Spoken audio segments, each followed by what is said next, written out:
கல்லூரிகளுக்கு தமிழ் பேராசிரியர்கள் மத்தியில் போயிட்டு 2025 போய் இப்போவும் கேட்டாலும் சமகால சிறார் எழுத்தாளர்கள் யாருன்னா ஒரு 5 பேர் சொல்லுங்கள் அப்படின்னா இன்னும் கூட அழவல்லியப்பா பேரை தான் வந்து சொல்லிகிட்டு இருக்காங்க. அழவல்லியப்பா காலம் முடிந்து பல ஆண்டுகள் ஆயிடுச்சு. சிறார் இலக்கியம் பற்றிய ஆய்வுகளே ரொம்ப கம்மியாக இருக்குது. அந்த சூழலில் நேரடியாக நான் கதைகள் பற்றி பேசுவது என்பது சரியாக இருக்காது. கிட்டத்தட்ட 50 ஆண்டுகளுக்கு முன்னாடி ஒரு 400 எழுத்தாளர்கள் இருக்காங்க அப்படின்னா அந்த இடத்துலேருந்து ஒரு பெரிய சரிவு வந்து சிறார் இலக்கியம் வந்து பார்த்துருக்கு. வாசிப்பதன் மீது ஒரு கல்வி வந்து ஒரு இன்டைரக்டாக வந்து வாசிப்பின் மீது ஒரு ப்ரெஷரை கொடுத்து வாசிப்பை வந்து குறைய வைக்குது. கணிதம் சார்ந்து ரொம்ப குறைவான புத்தகங்கள் தான் வந்து குழந்தைகள் மத்தியில் இருக்குது.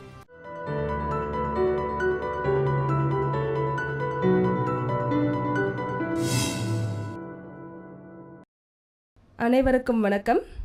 இன்று சென்னை மாவட்ட நூலக ஆணைக்குழு நடத்தும் கல்லூரி மாணவர்களுக்கான கோடைக்கால பயிலரங்கின் 6வது நாள். இன்றைய பயிலரங்கத்தின் தலைப்பு சிறார் இலக்கியம் எழுதும் கலை. இன்றைய முதல் அமர்வில் சிறார்களுக்கு எத்தகைய கதைகளை எழுத வேண்டும் என்ற தலைப்பில் உரையாற்ற எழுத்தாளர் விழியன் அவர்களை மேடைக்கு அழைக்கிறோம். அனைவருக்கும் வணக்கம். ஒரு பயிற்சி பட்டறையில் உங்கள் எல்லாரையும் சந்திப்பதில் மிக்க மகிழ்ச்சி. முக்கியமாக இன்னும் சிறார் இலக்கியம் பற்றி கல்லூரி மாணவர்களுக்கும் ஆர்வலர்களுக்கும் மத்தியில் பேசுவது இன்னும் மகிழ்ச்சி அளிக்கக்கூடிய விஷயமா இருக்குது. கிட்டத்தட்ட ஒரு 60 ஆளுமைகள் வந்து உங்களோட பேச போகிறாங்க. சிலர் வந்து ஏற்கனவே பேசிட்டாங்க. மற்ற இலக்கியத்துக்கும் சிறார் இலக்கியத்துக்கும் ஒரு பெரிய வித்தியாசம் என்ன அப்படின்னா, மற்ற இலக்கியத்தோட வரலாறுலாம் தெரியாமல் நம்ம அப்படியே போகிறதுக்கான நிறைய சான்ஸ் இருக்குது.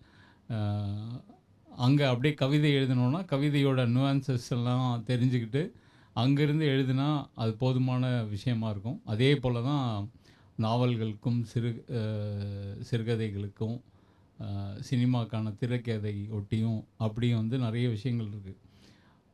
ஆனால் இன்னும் பொதுவெளியில் சிறார் இலக்கியம் பற்றி இலக்கியம் வாசிக்க தெரிந்தவர்களுக்கு மத்தியிலையும் சிறார் இலக்கியம் பற்றிய முதல்ல ஒரு புரிதலை ஏற்படுத்திட்டு அதற்கு பிறகு தான் வந்து அவர்களுக்கு என்ன மாதிரியான கதைகளை இன்னும் எழுதணும், இன்னும் எந்தெந்த ஏரியாலாம் தொடலை அப்படின்றது வந்து சொல்ல வேண்டிய ஒரு கட்டாயத்தில் இருக்கும். இன்னும் அப்பட்டமாக சொல்லணுன்னா, கல்லூரிகளுக்கு தமிழ் பேராசிரியர்கள் மத்தியில் போயிட்டு 2025 போய் இப்போவும் கேட்டாலும் சமகால சிறார் எழுத்தாளர்கள் யாருன்னா ஒரு 5 பேர் சொல்லுங்கள் அப்படின்னா இன்னும் கூட அழவல்லியப்பா பேரை தான் வந்து சொல்லிகிட்டு இருக்காங்க. அழவல்லியப்பா காலம் முடிந்து பல ஆண்டுகள் ஆயிடுச்சு. அவர் மறைந்தே பல ஆண்டுகள் ஆயிடுச்சு. ஆனாலும் இன்னும் அந்த பெயரை உச்சரிக்கிறாங்க. சமகால சிறார் எழுத்தாளர்களை தமிழ் பேராசிரியர்களுக்கும் ஆசிரியர்களுக்கும் தமிழ் மாணவர்களுக்கும் தமிழ் படிக்கிற மாணவர்களுக்குமே பரிச்சயம் இல்லாத ஒரு சூழல் தான். அது ஒரு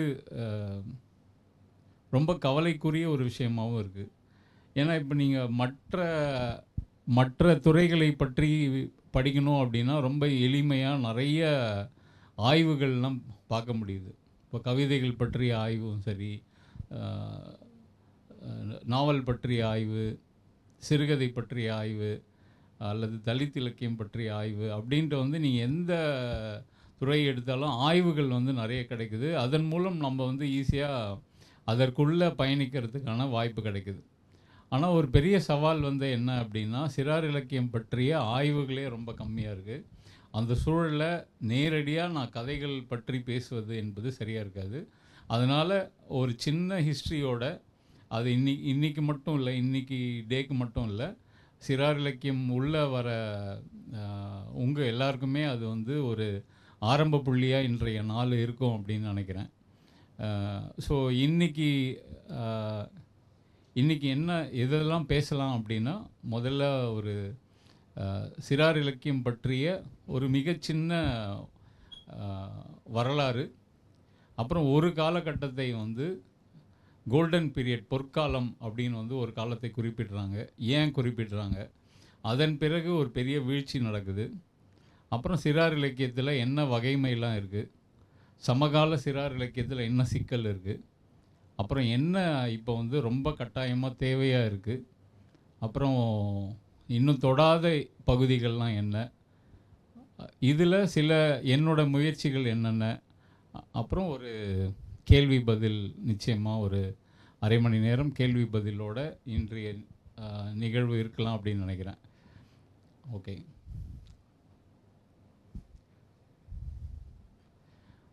சரி, இது போகிறதுக்கு முன்னாடி என்னோட ஒரு சின்ன அறிமுகமும் கொடுத்துடலாம் அப்படின்னு நினைக்கிறேன். என்னோட பேர் உமாநாத். ஆனால் விழின்ற பேரில் குழந்தைகளுக்கு எழுதிட்டுருக்கேன். கடந்த 20 ஆண்டுகளாக ஐடி துறையில் பணிபுரிந்துட்டுருக்கேன். இதுவரை ஒரு 300க்கும் மேற்பட்ட சிறுகதைகள், சிறார், முக்கியமாக வந்து சிறார் கதைகள், அப்புறம் ஒரு 61 புத்தகங்கள், அனைத்துமே வந்து குழந்தைகளுக்காக அல்லது குழந்தைகளை பற்றிய புத்தகங்கள். சிறார் கதைகள், சிறார் நாவல், குழந்தை வளர்ப்பு சார்ந்த பகிர்வுகள், அப்புறம் கல்வி சார்ந்து, இப்போ சமீபமாக வந்து கணிதம் சார்ந்து கட்டுரைகள், நூல்கள், அரங்கங்கள், அதெல்லாம் செயல்பாடுகளில் இருக்குது. இந்த பின்னணி, ஏன்னா யார் பேசுகிறாங்க அப்படின்னு ஒரு பின்னணியோடு தெரிந்து கொள்வது அவசியம். ஒரு 2010 இல்லை 12 இருக்கும்னு நினைக்கிறேன். இன்னும் கூட 2012 இல்லை 13, அதிகபட்சம் அவ்வளோதான் இருக்கும். நானும் உங்களுக்கு அடுத்து உங்களோட பேச போகிற சரவணனும் ஒரு சமகாலத்தில் 2012 ஆக்டிவாக எழுதுகிற எழுத்தாளர்களுடைய பட்டியலை வந்து போட்டோம். அவங்க வந்து ஒரே ஒரு கதையோ அல்லது ஒரே ஒரு கட்டுரையோ ஒரே ஒரு பாடல் ஏதோ ஒன்று எழுதியிருந்தாலும் அவங்க பேரை சேர்த்துடலாம் அப்படின்னு போட்டோம். 2012 எங்களுக்கு கிடைச்ச எண்ணிக்கை, இன்னும் கூட என்னுடைய சைட்டில் அந்த பட்டியல் இருக்குது. அப்போ வந்து 70 பேர் தான் இருந்தாங்க. எல்லா வகைமையும் சேர்த்து, நாவல், கதை, கட்டுரை அல்லது எல்லா வகைமையும் சேர்த்தே வந்து ஒரு 70 பேர் தான் இருந்தாங்க. ஆனால் இதில் ஒரு பியூட்டி என்ன அப்படின்னா, அடுத்த ஸ்லைடு போகலாம். 1975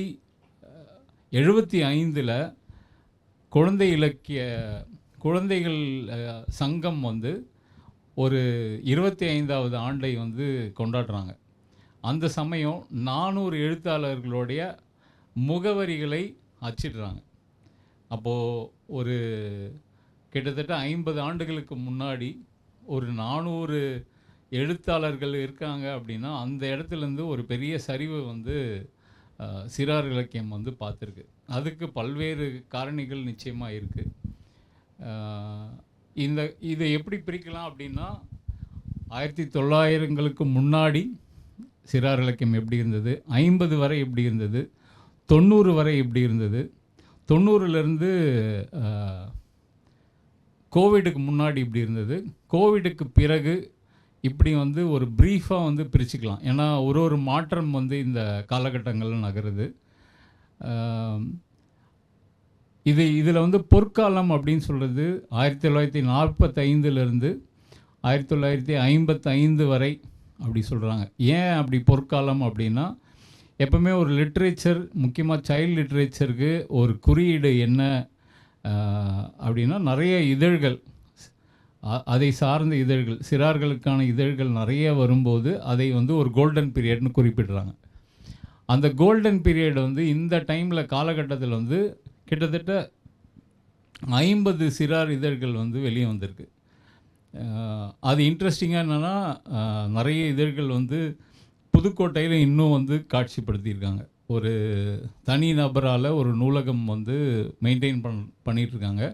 அந்த இடத்துல வந்து இந்த எல்லா எல்லா நூல்களும் இல்லை, ஆனால் என்னென்ன எதெல்லாம் வந்து அவைலபிளோ அதெல்லாம் பாதுகாத்துட்ருக்காங்க. இதில் ரொம்ப இன்ட்ரெஸ்டிங்கான இந்த வரலாறில் போனோம் அப்படின்னா, எப்படி வந்து இவ்வளோ இதழ்கள் வருது அப்படின்னா, எல்லோரும் வந்து பள்ளிக்கு போவதற்கான உந்துதலை அந்த காலகட்டத்தில் கொண்டு வராங்க. பள்ளிக்கு போகிறாங்க, ஆனால் ஒரு 7வது 8வதுக்கு மேலே அவர்களால் தொடர்ச்சியாக பள்ளியில் இருக்க முடியல. அவங்க எல்லாம் பள்ளியை விட்டு வெளியே வந்துடுறாங்க. பள்ளியை விட்டு வெளியே வந்தப்புறம் அவங்களுக்கு எழுத தெரியும், படிக்க தெரியும், கலை மீது ஒரு ஆர்வம் இருக்குது. அப்போ வந்து கையெழுத்து பிரதிகளை அவங்க ஆரம்பிக்கிறாங்க. கையெழுத்து பிரதியாக வந்து இதழ்களை ஆரம்பித்து ஒரு ஊர்லேருந்து இன்னொரு ஊர், இப்போ 1000 விளக்குலேருந்து பக்கத்தில் தேனாம்பேட்டையில் இருக்கிற ஒரு கிராமங்களாக நீங்கள் எடுத்துக்கலாம். இங்கே இருக்கவங்களுக்கு அங்கே போய் ஒரு கையெழுத்து பிரதி கொடுக்கறது, அப்படி பக்கத்து ஊரில் கொடுக்க ஆரம்பித்து, அப்படி தான் வந்து இந்த இதழ்கள் வந்து இன்னும் அது அச்சு ஊடகமும் அப்போ நம்மளுக்கு நிறைய கையில் வரும்போது ஒரு அந்த காலகட்டத்தில் கிட்டத்தட்ட ஒரு 50ற்கும் மேற்பட்ட சிறாழிதழ்கள் வந்து வர ஆரம்பிக்குது. ஸோ இப்போ அதன் பிறகு 1950 குழந்தை எழுத்தாளர் சங்கம் அப்படின்ட்டு வள்ளியப்பா அவர்கள் வந்து துவங்குறார். ஏராளமான முன்னெடுப்புகளை அவர் வந்து செய்கிறாரு. கதை எழுதுவதற்கும் சரி, கதை சொல்வதற்கு ஒரு மேடை அமைக்கிறாரு. நிறைய எழுத்தாளர்களுக்கு இடம் வந்து தராங்க. அப்படி தமிழகம் முழுக்க ஒரு பெரிய மாறுதல்களை வந்து நம்ம பார்க்குறோம். இது வந்து ஒரு 1975 ஒரு உச்சத்தை அடைந்து ஒரு 400க்கும் மேற்பட்ட எழுத்தாளர்கள் இருக்காங்க. ஆனால் அதன் பிறகு ஒரு சரிவை வந்து பார்க்குறோம். அந்த சரிவுக்கு காரணம் பல்வேறு காரணிகள் வந்து வருது. எப்பவுமே ஒரு லிட்ரேச்சர் பார்க்கும்போது லிட்ரேச்சர் மட்டுமே அதற்கு காரணியாக இருக்காது. அதை சுற்றி நடக்கிற இதர விஷயங்கள் எல்லாமே அதற்கு ஒரு முக்கிய காரணமாக இருக்கும். இப்போ இந்த காலகட்டத்தில் என்ன நடக்குது அப்படின்னா, 1980களில் தனியார் பள்ளிகள் வந்து நிறைய வர ஆரம்பிக்குது. தனியார் பள்ளிகள் நிறைய வர ஆரம்பித்த உடனே அதுவரை குழந்தைகளோட நேரம் எதில் வேணாலும் இருக்கலாம் அப்படின்றப்போ நிறைய நூலகங்கள் இப்போது ஒரு 2 தலைமுறைக்கு முன்னாடி நீங்கள் யார் படிச்சிருந்தாலும் அவங்கக்கிட்ட கேட்டிங்கன்னா எங்கே பெரும்பாலான நேரங்கள் இருந்தீங்க அப்படின்னா, நிறைய பேர் வந்து லைப்ரரியில் அல்லது விளையாடிட்டு இருந்தாங்க அப்படின்னு ஒரு சூழல் இருக்கும். அந்த லைப்ரரியில் இருந்த நேரம், லைப்ரரி எப்போ நிறைய இருக்கோ அப்போ தான் வந்து நிறைய வாசிக்கட்டுறாங்கன்னா நிறைய புதிய புத்தகங்கள்லாம் வந்து கொண்டு வராங்க. அப்போது வாசிப்பதன் மீது ஒரு கல்வி வந்து ஒரு இன்டைரக்டாக வந்து வாசிப்பின் மீது ஒரு ப்ரெஷரை கொடுத்து வாசிப்பை வந்து குறைய வைக்குது. ஏன்னா தனியார் பள்ளிகள் வர ஆரம்பித்தப்புறம் நேற்று +1 +2 10th ரிசல்ட்லாம் வருது. இன்றைக்கி ஃபுல்லாக பார்த்திங்கன்னா எல்லா இடங்கள்லையும் சோஷியல் மீடியாலையும் பார்த்திங்கன்னா எதை வந்து நம்ம வேணான்னு தொடர்ச்சியாக சொல்லிகிட்டு இருக்கோமோ அதுதான் திரும்பி நடந்துகிட்ருக்கு. இவங்க இவ்வளோ மார்க் எடுத்தாங்க, அவ்வளோ மார்க் எடுத்தாங்க அப்படின்னு வந்து ஒரு இன்டைரக்டான ப்ரெஷர் வந்து கொடுத்து அவர்களுடைய முழு நேரமும் கல்வியில் முக்கியமாக வந்து வெறும் மார்க் பேஸ்டு என்னென்னலாம் படிக்கணுமோ அதற்கான வேலையை மட்டும் செய்கிற வேலை இன்றைக்கின்னு நம்ம பார்க்கலாம். அப்போது அது வந்து அதனுடைய ஆரம்பம் வந்து 1980களில் தனியார் பள்ளிகள் வர ஆரம்பிக்கும்போது இந்த தாக்கத்தை வந்து நம்ம பார்க்கலாம். அப்போ மெல்ல மெல்ல குழந்தைகளோட நேரம் வாசிப்பதிலிருந்து ஸ்கூல் எஜுகேஷனுக்கு மாறுது, மெல்ல மெல்ல மாறுது. இந்த மாற்றம் நடக்கும்போதே இன்னொரு விஷயமும் நடக்குது. 1990களில் மீடியா வந்து வர ஆரம்பிக்குது. அதுவரை டிடி மட்டும் இருந்த இடத்துல பல டிவி சேனல் வருது. பல டிவி சேனல் வர வர அது ஆரம்பத்தில் சில மணி நேரங்கள் ஒளிபரப்பினாலும் மெல்ல அதனுடைய ஒளிபரப்பு வந்து அதிகமாகி எந்த இடத்துக்கு நகர்றாங்க அப்படின்னா முழு நேரமும் குழந்தைகளோட நேரம் வந்து பள்ளியில் அல்லது மீடியானா அந்த டைமில் 90களில் வந்து வீடியோ கேம்ஸும் வர ஆரம்பிக்குது நிறைய. அந்த இடத்துல போக ஆரம்பிக்குது. இப்படி போக போக அந்த கான்சன்ட்ரேஷன் வந்து சிறார் புத்தகங்கள் மீது இருக்கிற கான்சன்ட்ரேஷன் மறைந்து பல்வேறு இடங்களில் அவங்களுடைய கவனச்சிதறல்கள் நடக்குது. இதனுடைய நீட்சி அப்புறம் 2000களில் இன்டர்நெட் வர ஆரம்பிக்குது. இளைஞர்களோட நேரம் எல்லாம் வேறு இடத்துல போகுது. 2010 திரும்பி சோஷியல் மீடியா வந்து வர ஆரம்பிக்குது. இளைஞர்களுடைய நேரம் முழுக்க இது வந்து ஆக்கிரமிச்சிடுது. ஸோ இது இந்த சோஷியல் செட்டப் பின்னணியில் சிறார் இலக்கியம் வந்து ஒரு பெரிய பின்னடைவை வந்து சந்திக்குது.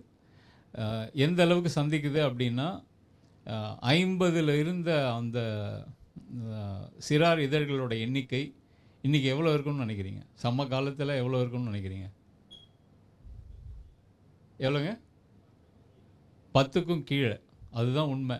இன்னும் ஒரு சவால் என்னென்னா, உங்களுக்கு நான் ஒரு 10,000 ரூபாய் இன்றைக்கி தரேன். அந்த 10க்கும் கீழே இருக்கிற இதழ்களில் ஒரு காப்பி இன்றைக்கி சாயந்தரத்துக்குள்ளே எடுத்துகிட்டு வந்தீங்கன்னா, நான் அந்த 10,000 ரூபாய் தரான்னு ஒரு சவால் கொடுக்குறேன்.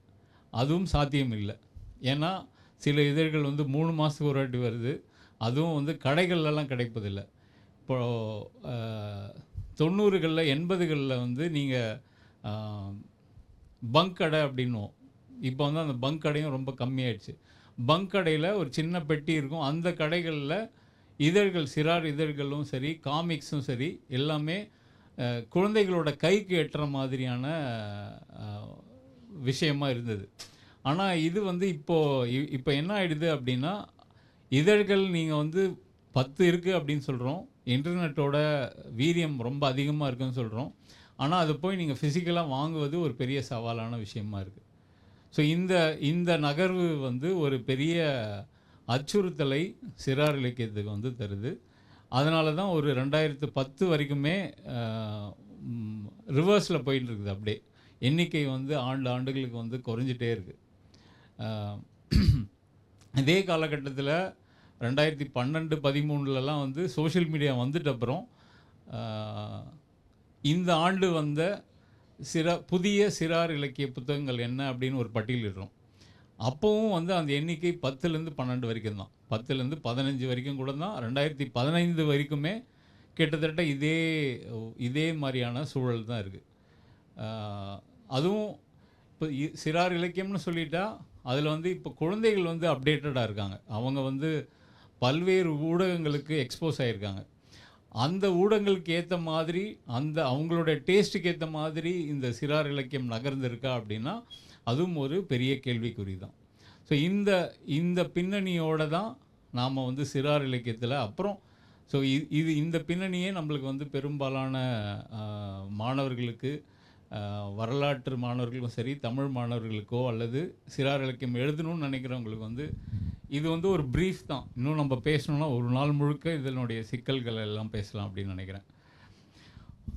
அடுத்து போகலாம். ஸோ இதில் வந்து வகைமைகள் என்னென்ன வகையில் எழுதலாம் அப்படின்னா, இன்றைக்கி நம்மளுக்கு கொடுத்துருக்க ஒரு தலைப்பு வந்து கதைகள் தான் பெரும்பாலும் வெளியே தெரிகிற ஒரு வகைமைகளாக இருக்குது. ஆனால் கதைகள் மட்டுமே இல்லை, கதைகள் இல்லாமல் நாவல் இருக்குது. கதைக்கும் நாவலுக்கும் வித்தியாசம் தெரியும் இல்லையா? இத்தனை நாள் நீங்கள் அட்டன் பண்ணிட்டீங்க. கதைக்கும் நாவலுக்கும் என்ன வித்தியாசம்?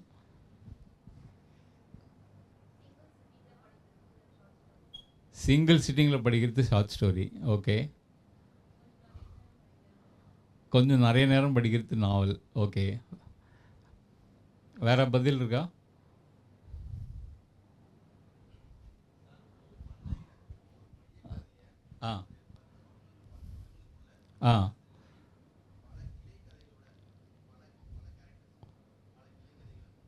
ஓகே. பல பக்கங்களுக்கு எழுதுனா அதே பெருசாக சைஸு தான் இப்போ மேட்ரு. அவங்க வந்து ஒன்ஸ் சரி, ஓகே. சரி, வேறு ஏதாச்சும்? ஷார்ட் ஸ்டோரி இத்தனை வார்த்தைகள் இருக்கலாம், நாவல் இத்தனை வார்த்தை. சொல்லுங்கள்.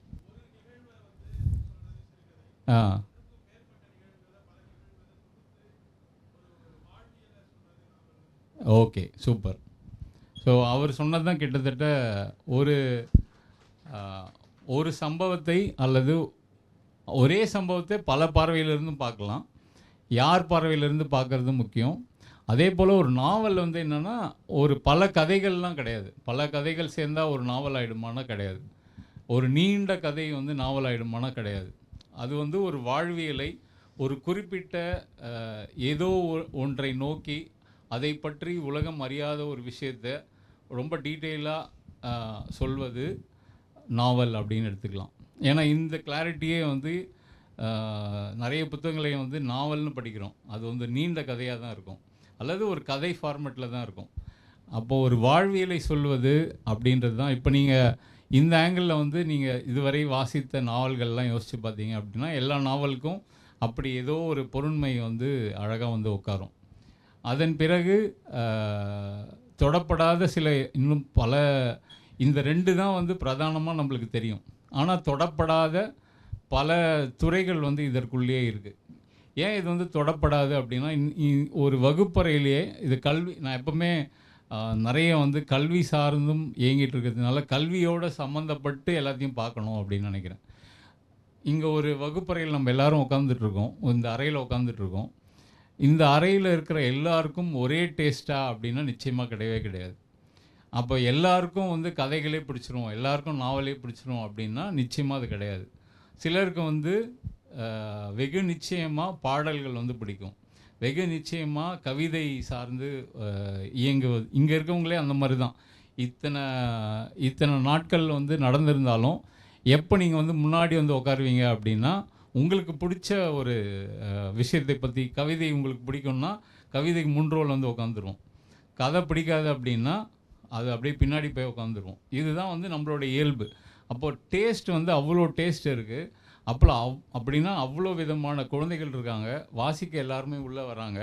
ஆனால் அவர்களுக்கு நம்ம என்ன தரோம் அப்படின்னா 2 இதுதான் அவைலபிள் அப்படின்னு தரும்போது அதுவே அவர்களுக்கு நம்ம செய்கிற துரோகம் அப்படின்னு நினைக்கிறேன்.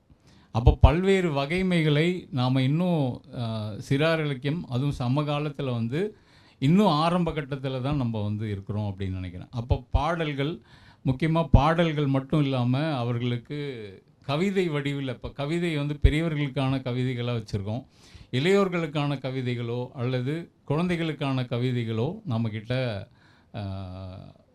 வேலை, அதற்கான படைப்புகள் மிக மிக விரல் விட்டு எண்ணக்கூடிய அளவில் தான் இருக்குது. அதன் பிறகு நாடகம் என்ற வடிவம் வந்து கலையில் ஒரு முக்கியமான வடிவம் நாடகம். ஆனால் சிறார்களுக்கான நாடகங்கள் வந்து இப்போ தான் ஒரு சமீபமாக ஒரு 5-6 ஆண்டுகளாக வந்து நிறைய எங்களுடைய வேலைகள்லாம் எடுத்தும் செய்கிறாங்க. கதைகளை, நாவல்களை வந்து மாற்றி அது வந்து சிறார் நாடகமாக அரங்கேற்றுறாங்க. ஆனால் சிறார் நாடகங்கள் அச்சாக வந்து நீங்கள் சென்னை புக் ஃபேரில் போய் பார்த்தீங்கனாலும் ஒரு அதிகபட்சம் ஒரு 5-6 தான் இருக்கும். அதுவும் வந்து தரமாக இருக்கிறது, சமகால குழந்தைகளோட டேஸ்ட்டுக்கு இருக்க மாதிரி அப்படின்னா ரொம்ப குறைவாக தான் இருக்குது. அந்த ஏரியா வந்து இன்னும் தொடப்படாத ஒரு ஏரியா. இதில் நாம் வந்து நிறைய இந்த வகை மேலேயே நிறைய நம்ம ஒர்க் பண்ணிகிட்டு இருக்கிறது வந்து டிரான்ஸ்லேஷன் ஒர்க்கு தான். மொழிபெயர்ப்பில் வந்து நிறைய சிறார்களுக்கான புத்தகங்கள், முக்கியமாக யூமா வாசுகி, உதயசங்கர் போன்ற ஆளுமைகள் நிறைய புத்தகங்களை மலையாளத்திலிருந்து தமிழில் மொழிபெயர்த்து அந்த ஏரியாவை வந்து நிறைய வளமாக வச்சுருக்காங்க. ஆனாலும் அது நிச்சயமாக போதாது. ஏன்னா நம்ம இப்போ மொழிபெயர்க்கிறது வந்து வெறும் மலையாளத்திலிருந்தும் சில ஹிந்தியிலேருந்து மொழிபெயர்க்கிறோமே தவிர இன்னும் உலகளவில் ஏகப்பட்ட புத்தகங்கள் வந்து வந்துட்டுருக்கு. அந்த மொழிகளிலிருந்து மொழிபெயர்ப்பது ரொம்ப ரொம்ப முக்கியம் அப்படின்னு நினைக்கிறேன். அதன் பிறகு கல்வி சார்ந்து, முக்கியமாக அறிவியல், கணிதம், இதை சார்ந்து எழுத்துக்கள், அறிவியல் சார்ந்து நிறைய எழுத்தாளர்கள் நம்மளோட இருக்காங்க. ஆயிஷா நடராஜனோட தனி அம்சம் என்ன அப்படின்னா, சிறப்பம்சம் என்ன அப்படின்னா, அறிவியல் சார்ந்து அவர் ஏகப்பட்ட புனை கதைகளும் சரி, அறிவியல் சார்ந்து இதுவாகவும் புனைவு, அப்புனைவு எல்லா இடத்துலையுமே வந்து அறிவியலை எப்படியாச்சும் கொண்டு வந்துடுறாரு. கணிதம் சார்ந்து ரொம்ப ரொம்ப குறைவான புத்தகங்கள் தான் வந்து குழந்தைகள் மத்தியில் இருக்குது. அப்புறம் விளையாட்டு சார்ந்து, குழந்தைகளுக்கான விளையாட்டு சார்ந்த புத்தகங்கள், அப்புறம் சூழியல் சார்ந்த புத்தகங்கள், இது எல்லாமே இந்த வகைகளில் ஒரு குழந்தை இலக்கியம் அப்படின்னு குழந்தைகளுக்கான புத்தகங்கள். நீங்கள் இலக்கியம்னு சொல்லிட்டாலும் நிறைய பேர் வந்து கீழே வரதெல்லாம் வந்து டிஸ்கார்ட் பண்ணிடுறாங்க. ஆனால் குழந்தைகளுக்கான புத்தகங்கள் இந்த ஏரியாலாம் இன்னும் வர வேண்டி இருக்குது அப்படின்னு நினைக்கிறேன். சரி, குழந்தைகளுக்கான புத்தகங்கள் அப்படின்னு சொல்லிட்டு அப்புறம் இன்னொரு மிஸ்கன்செப்ஷன் என்ன இருக்குன்னா, ஒரு புத்தகம் எழுதிட்டோம்னா அது எல்லாருக்கும் ஒரே மாதிரி போகும் அப்படின்னு வந்து ஒரு மிஸ்கன்செப்ஷன் இருக்குது. அதில் தான் வந்து இந்த 3 பிரிவுகளாக வந்து சிறார் இலக்கியம்னு சொன்னாலுமே அதில் வந்து சிறார் இலக்கியம்ன்ற டேர்மே வந்து 2010க்கு அப்புறம் தான் பயன்படுத்தப்படுது. அதற்கு முன்னாடி வந்து குழந்தை இலக்கியம்னு மட்டும்தான் பயன்படுத்தி வந்திருந்தாங்க. நாங்கள்லாம் பேச ஆரம்பித்த அப்புறம் தான் அதை வந்து சிறார் இலக்கியம் அப்படின்னு வந்து மாற்ற ஆரம்பிக்கிறோம். அந்த வகையில் வந்து 3 பிரிவுகள் வந்து ரொம்ப முக்கியமான பிரிவுகள். அந்த பிரிவு என்ன அப்படின்னா, என்ன டிஃப்ரென்ஸாக இருக்கும்? பார்க்குறதுக்கு எல்லாம் ஒரே மாதிரி தானே இருக்குது. மழலை, குழந்தைகள், சிறார், இளையோர், என்ன வித்தியாசமாக இருக்கும்னு நினைக்கிறீங்க? Age category. ஓகே, என்ன ஏஜ் தோராயமா?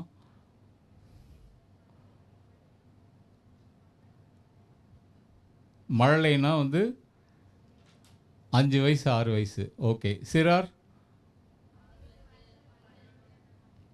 10 12. ஓகே, இளையோர் டீன்ஸ் எல்லாமே வந்து இளையோர் அப்படின்னு சொல்லிடலாம்.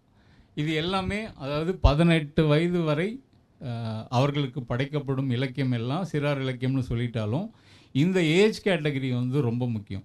ஏஜ் கேட்டகரி ஏன் முக்கியம்? இந்த ஏஜ் கேட்டகரியோடு சேர்த்து ஒரு படைப்பது அல்லது புத்தகத்தில் குறிப்பிடுவது ரொம்ப முக்கியம். ஏன் அப்படின்னு நினைக்கிறீங்க? தெரியாத விஷயங்கள். ஓகே, இப்போ வந்து ஒரு மழலை இருக்காங்க அப்படின்னா அந்த மழலைக்கு வந்து தமிழ் இப்போ தான் அறிமுகமாகுது, இந்த உலகம் அறிமுகமாகுது. அவர்களுடைய உலகம் என்ன அப்படின்னு பார்த்தீங்கன்னா எப்பவுமே வந்து ஒரு ஃபேண்டஸியான உலகம். அந்த உலகத்தில் வந்து காக்கா வந்து பாடும், நரி வந்து கெஞ்சும், எல்லாமே நடக்கும். நம்ம இது வரைக்கும் பார்க்குற கதைகள்லாம் வந்து பெரும்பாலும் மழலை கதைகள் தான். நரி வந்து எங்கே போச்சு, இது பண்ணுச்சு, அப்புறம் ஒரு கோழி வந்து இன்னொரு கோழியோட சண்டை போட்டுச்சு அப்படின்ற பேசுகிற கதைகள் எல்லாமே வந்து அதெல்லாம் ஒரு ஃபேண்டசி. ஒரு காக்கா பேசுமா அல்லது நரி பேசுமா, நரி பாடுமா அப்படின்றதெல்லாம் வந்து ஒரு கற்பனையான ஒரு செயல் தான். இந்த கற்பனை எல்லாமே இருக்கிறது வந்து பெரும்பாலும் மழலை குழந்தைகள் மட்டும்தான், குழந்தைகளுக்கு மத்தியில் தான்.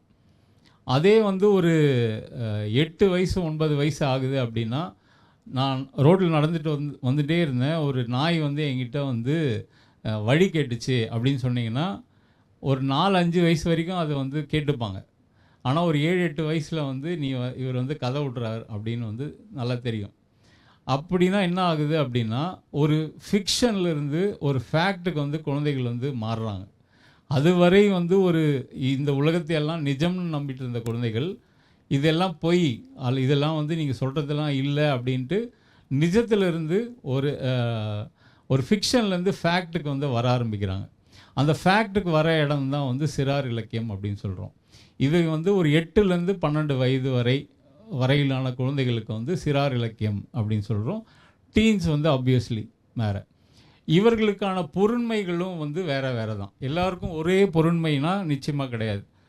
மழலை இலக்கியம்னா நிறைய அறிமுகங்கள், ரொம்ப லைட்டான ஒரு விஷயம், இந்த மாதிரியான ஒரு தொழில் செய்கிற ஒருத்தர் இருக்கார், இந்த மாதிரியான ஒரு ஊர் இருக்குது, அந்த ஊரில் வந்து 2 நண்பர்கள் இப்படி இருந்தாங்க, யார் அந்த நண்பர்கள் அப்படின்னு வந்து ரொம்ப ஹை லெவலில் ரொம்ப மேலோட்டமான விஷயங்களை அந்த மழலை கதைகள் அல்லது குழந்தை கதைகளில் வந்து நம்ம சொல்கிறோம். இப்போ சிறார்களுக்குன்னு வந்துட்ட அப்புறம் இந்த ஏரியாவில் தான் நிறைய இன்னும் ஒர்க் பண்ண வேண்டியிருக்கு. அதில் வந்து இன்னும் டீப்பரான எமோஷன்ஸ் பற்றி, சோஷியல் ட்ராமாவை பற்றி, பள்ளியில் நண்பர்கள் பற்றி, வீட்டில் அப்பா அம்மாவோட எமோஷன் பற்றி, சிங்கிள் பேரண்ட்டை பற்றி, வாழ்க்கையோட பல்வேறு பரிணாமங்கள் பற்றி, அதற்கான அறிமுகங்கள், இன்னும் இந்த சயின்ஸ் ஃபிக்ஷன், கணிதம் பற்றின விஷயங்கள் எந்த இடத்துல நிறைய நீங்கள் பண்ணலாம் அப்படின்னா இந்த இடங்களில் தான், சிறார் இலக்கியத்தில் தான் இன்னும் நிறைய வேலைகள் பண்ணுவதற்கான. ஏன்னா ஒரு அறிமுகம்லேருந்து மொழி அறிமுகமாயிருக்கு, அறிவியல் அறிமுகமாயிருக்கு, கணிதம் அறிமுகமாயிருக்கு, வாழ்க்கை அறிமுகமாயிருக்கு. அந்த இடத்துலேருந்து எந்த டைரெக்ஷனுக்கு போகலாம், அதனுடைய டெப்த்தை வந்து சொல்கிற இடம் தான் இந்த சிறார் இலக்கியம். அந்த இடங்களில் ஒரு பெரிய கவனம் வந்து செலுத்த வேண்டியிருக்கு அப்படின்னு நினைக்கிறேன். அதன் பிறகு மிக முக்கியமாக இன்னும் தொடப்படாத ஒரு ஏரியா வந்து இளையோர் இலக்கியம். நாம் வந்து இன்னும் பெருமையாக வந்து தமிழ் வந்து ஒரு வெளியே பேசும்போது ஒரு ரிச், ரொம்ப ரொம்ப ரிச்சான லிட்ரேச்சர் இருக்கிற ஒரு மொழி அப்படின்னு சொல்கிறோம். ஆனால் சமகாலத்தில் இப்போ கூட ஒரு 15 வயது பெண் குழந்தைக்கு நான் என்ன புத்தகம், அந்த வயதுக்கு ஏற்ற புத்தகம் தரலாம் அப்படின்னா, இப்போ நீங்கள் போய் தேடினாலும், இதுவரை வந்த புத்தகங்கள் எல்லாம் தேடினாலும் நிச்சயமாக 100 புத்தகங்களோட தாண்டாது. இளையோர்களுக்காக எழுதப்பட்ட, அதுவும் சமகால குழந்தைகளுக்காக எழுதப்பட்ட புத்தகங்கள் அப்படின்னா ரொம்ப ரொம்ப கம்மியாக தான் வந்து நம்மக்கிட்ட இருக்குது. அதுவும் இளையோர்களுக்கு ஏன் இன்னும் நிறைய எழுத வேண்டியிருக்கு அப்படின்னா, இந்த ஏஜில் தான் வந்து நிறைய கவனச்சிதறல் இருக்குது. ஒரு பெண் வந்து தன்னை முழுமையாக தன்னுடைய உடல் பாகங்கள்லேருந்து என்னென்ன மாற்றங்கள் நடக்குது, ஆணுக்கும் அதே மாற்றம் நடக்குது, எதிர்ப்பால் மீது ஒரு ஈர்ப்பு வருது, நிறைய குழப்பங்கள் வருது, யார்கிட்ட கேட்குறதுன்னு தெரியாது, ரொம்ப டைவர்ஷன்ஸ் இருக்குது. அது மட்டும் இல்லாமல் தன்னுடைய வாழ்க்கையோட அடுத்த நிலைக்கு எப்படி போகிறது, எமோஷ்னல் மட்டும் இல்லாமல் டெக்னிக்கலாகவும் எந்த இடத்துல எப்படி அப்ரோச் பண்ணுறதுன்ற போன்ற பல்வேறு கேள்விகளுக்கு அவர்களுக்கு வந்து நம்மக்கிட்ட புத்தகங்களோ அல்லது அதற்கான எழுத்தோ நம்மக்கிட்ட இல்லை. இதற்கு மாறாக நம்ம என்ன பண்ணுறோன்னா, 9 வயதிலிருந்து 9ஆம் வகுப்பிலிருந்து கிட்டத்தட்ட 12ஆம் வகுப்பு முடித்து இன்னும் ஒரு 1 இயர் இப்போ எல்லாமே என்ட்ரன்ஸ்க்கு படிக்க ஆரம்பிச்சிடுறாங்க. கிட்டத்தட்ட ஒரு 5 ஆண்டு காலம் அவர்களை வந்து இந்த இலக்கியம் பக்கமே வரவிடாமல் கல்வி முறை வந்து அவர்களை வந்து பார்த்துட்ருக்கு. ஆனால் இந்த இடத்துல தான் நிறைய நூல்கள் வந்து தேவைப்படுது, பல்வேறு வகையான நூல்கள் வந்து தேவைப்படுது. சிம்பிளாக ஒரு டெக்னாலஜி எப்படி அப்ரோச் பண்ணுறது, அல்லது ஒரு ட்ரெயினில் எப்படி வர்றது, ஒரு மொபைலை எப்படி யூஸ் பண்ணுறது, எதிர் நண்பனோட எப்படி பேசுகிறது, டிஜிட்டல் லிட்ரஸி உட்பட எல்லா விஷயத்தையும் நம்ம வந்து இந்த இளையோர் இலக்கியத்தில் சொல்ல வேண்டியிருக்கு. சிறார் எழுத்துக்களே வந்து இப்போது 3ஆக வந்து பிரிக்கலாம். சிறுவர்களுக்காக எழுதுவது அது ஒரு கேட்டகரி. இது வந்து முக்கியமாக எப்போ வந்ததுன்னா, நான் கோவிடுக்கு அப்புறம் ஒரு பெரிய ஒரு வேவ் வந்தது அப்படின்னு சொன்னோம். அந்த வேவ் என்ன அப்படின்னா, குழந்தைகளே நிறைய வந்து இப்போ ஆன்லைனில் நிறைய ஆன்லைனில் வந்து நிறைய கதை சொல்வதற்கான ஒரு பிளாட்ஃபார்ம் வந்து கோவிட் டைமில் நம்ம பல்வேறு தனிநபர்களும் அமைப்புகளும் அவங்க எல்லாம் ஏற்படுத்துகிறாங்க. அதனுடைய நீட்சியாக என்ன பண்ணுறாங்க, குழந்தைகளே நிறைய புத்தகங்கள் எழுதுகிறாங்க. கிட்டத்தட்ட ஒரு 40லேருந்து 50 புத்தகங்கள் இந்த ஒரு 4-5 ஆண்டுகளே, இன்னும் அதிகமான நம்பர்ஸாக கூட இருக்கலாம். அவ்வளோ புத்தகங்கள் வந்து அவ்வளோ குழந்தைகள் வந்து எழுத வராங்க. அது ஒரு தனி ஜானராக வந்து சிறார் எழுத்தில் வந்து வருது. அது ஒரு பிரிவு.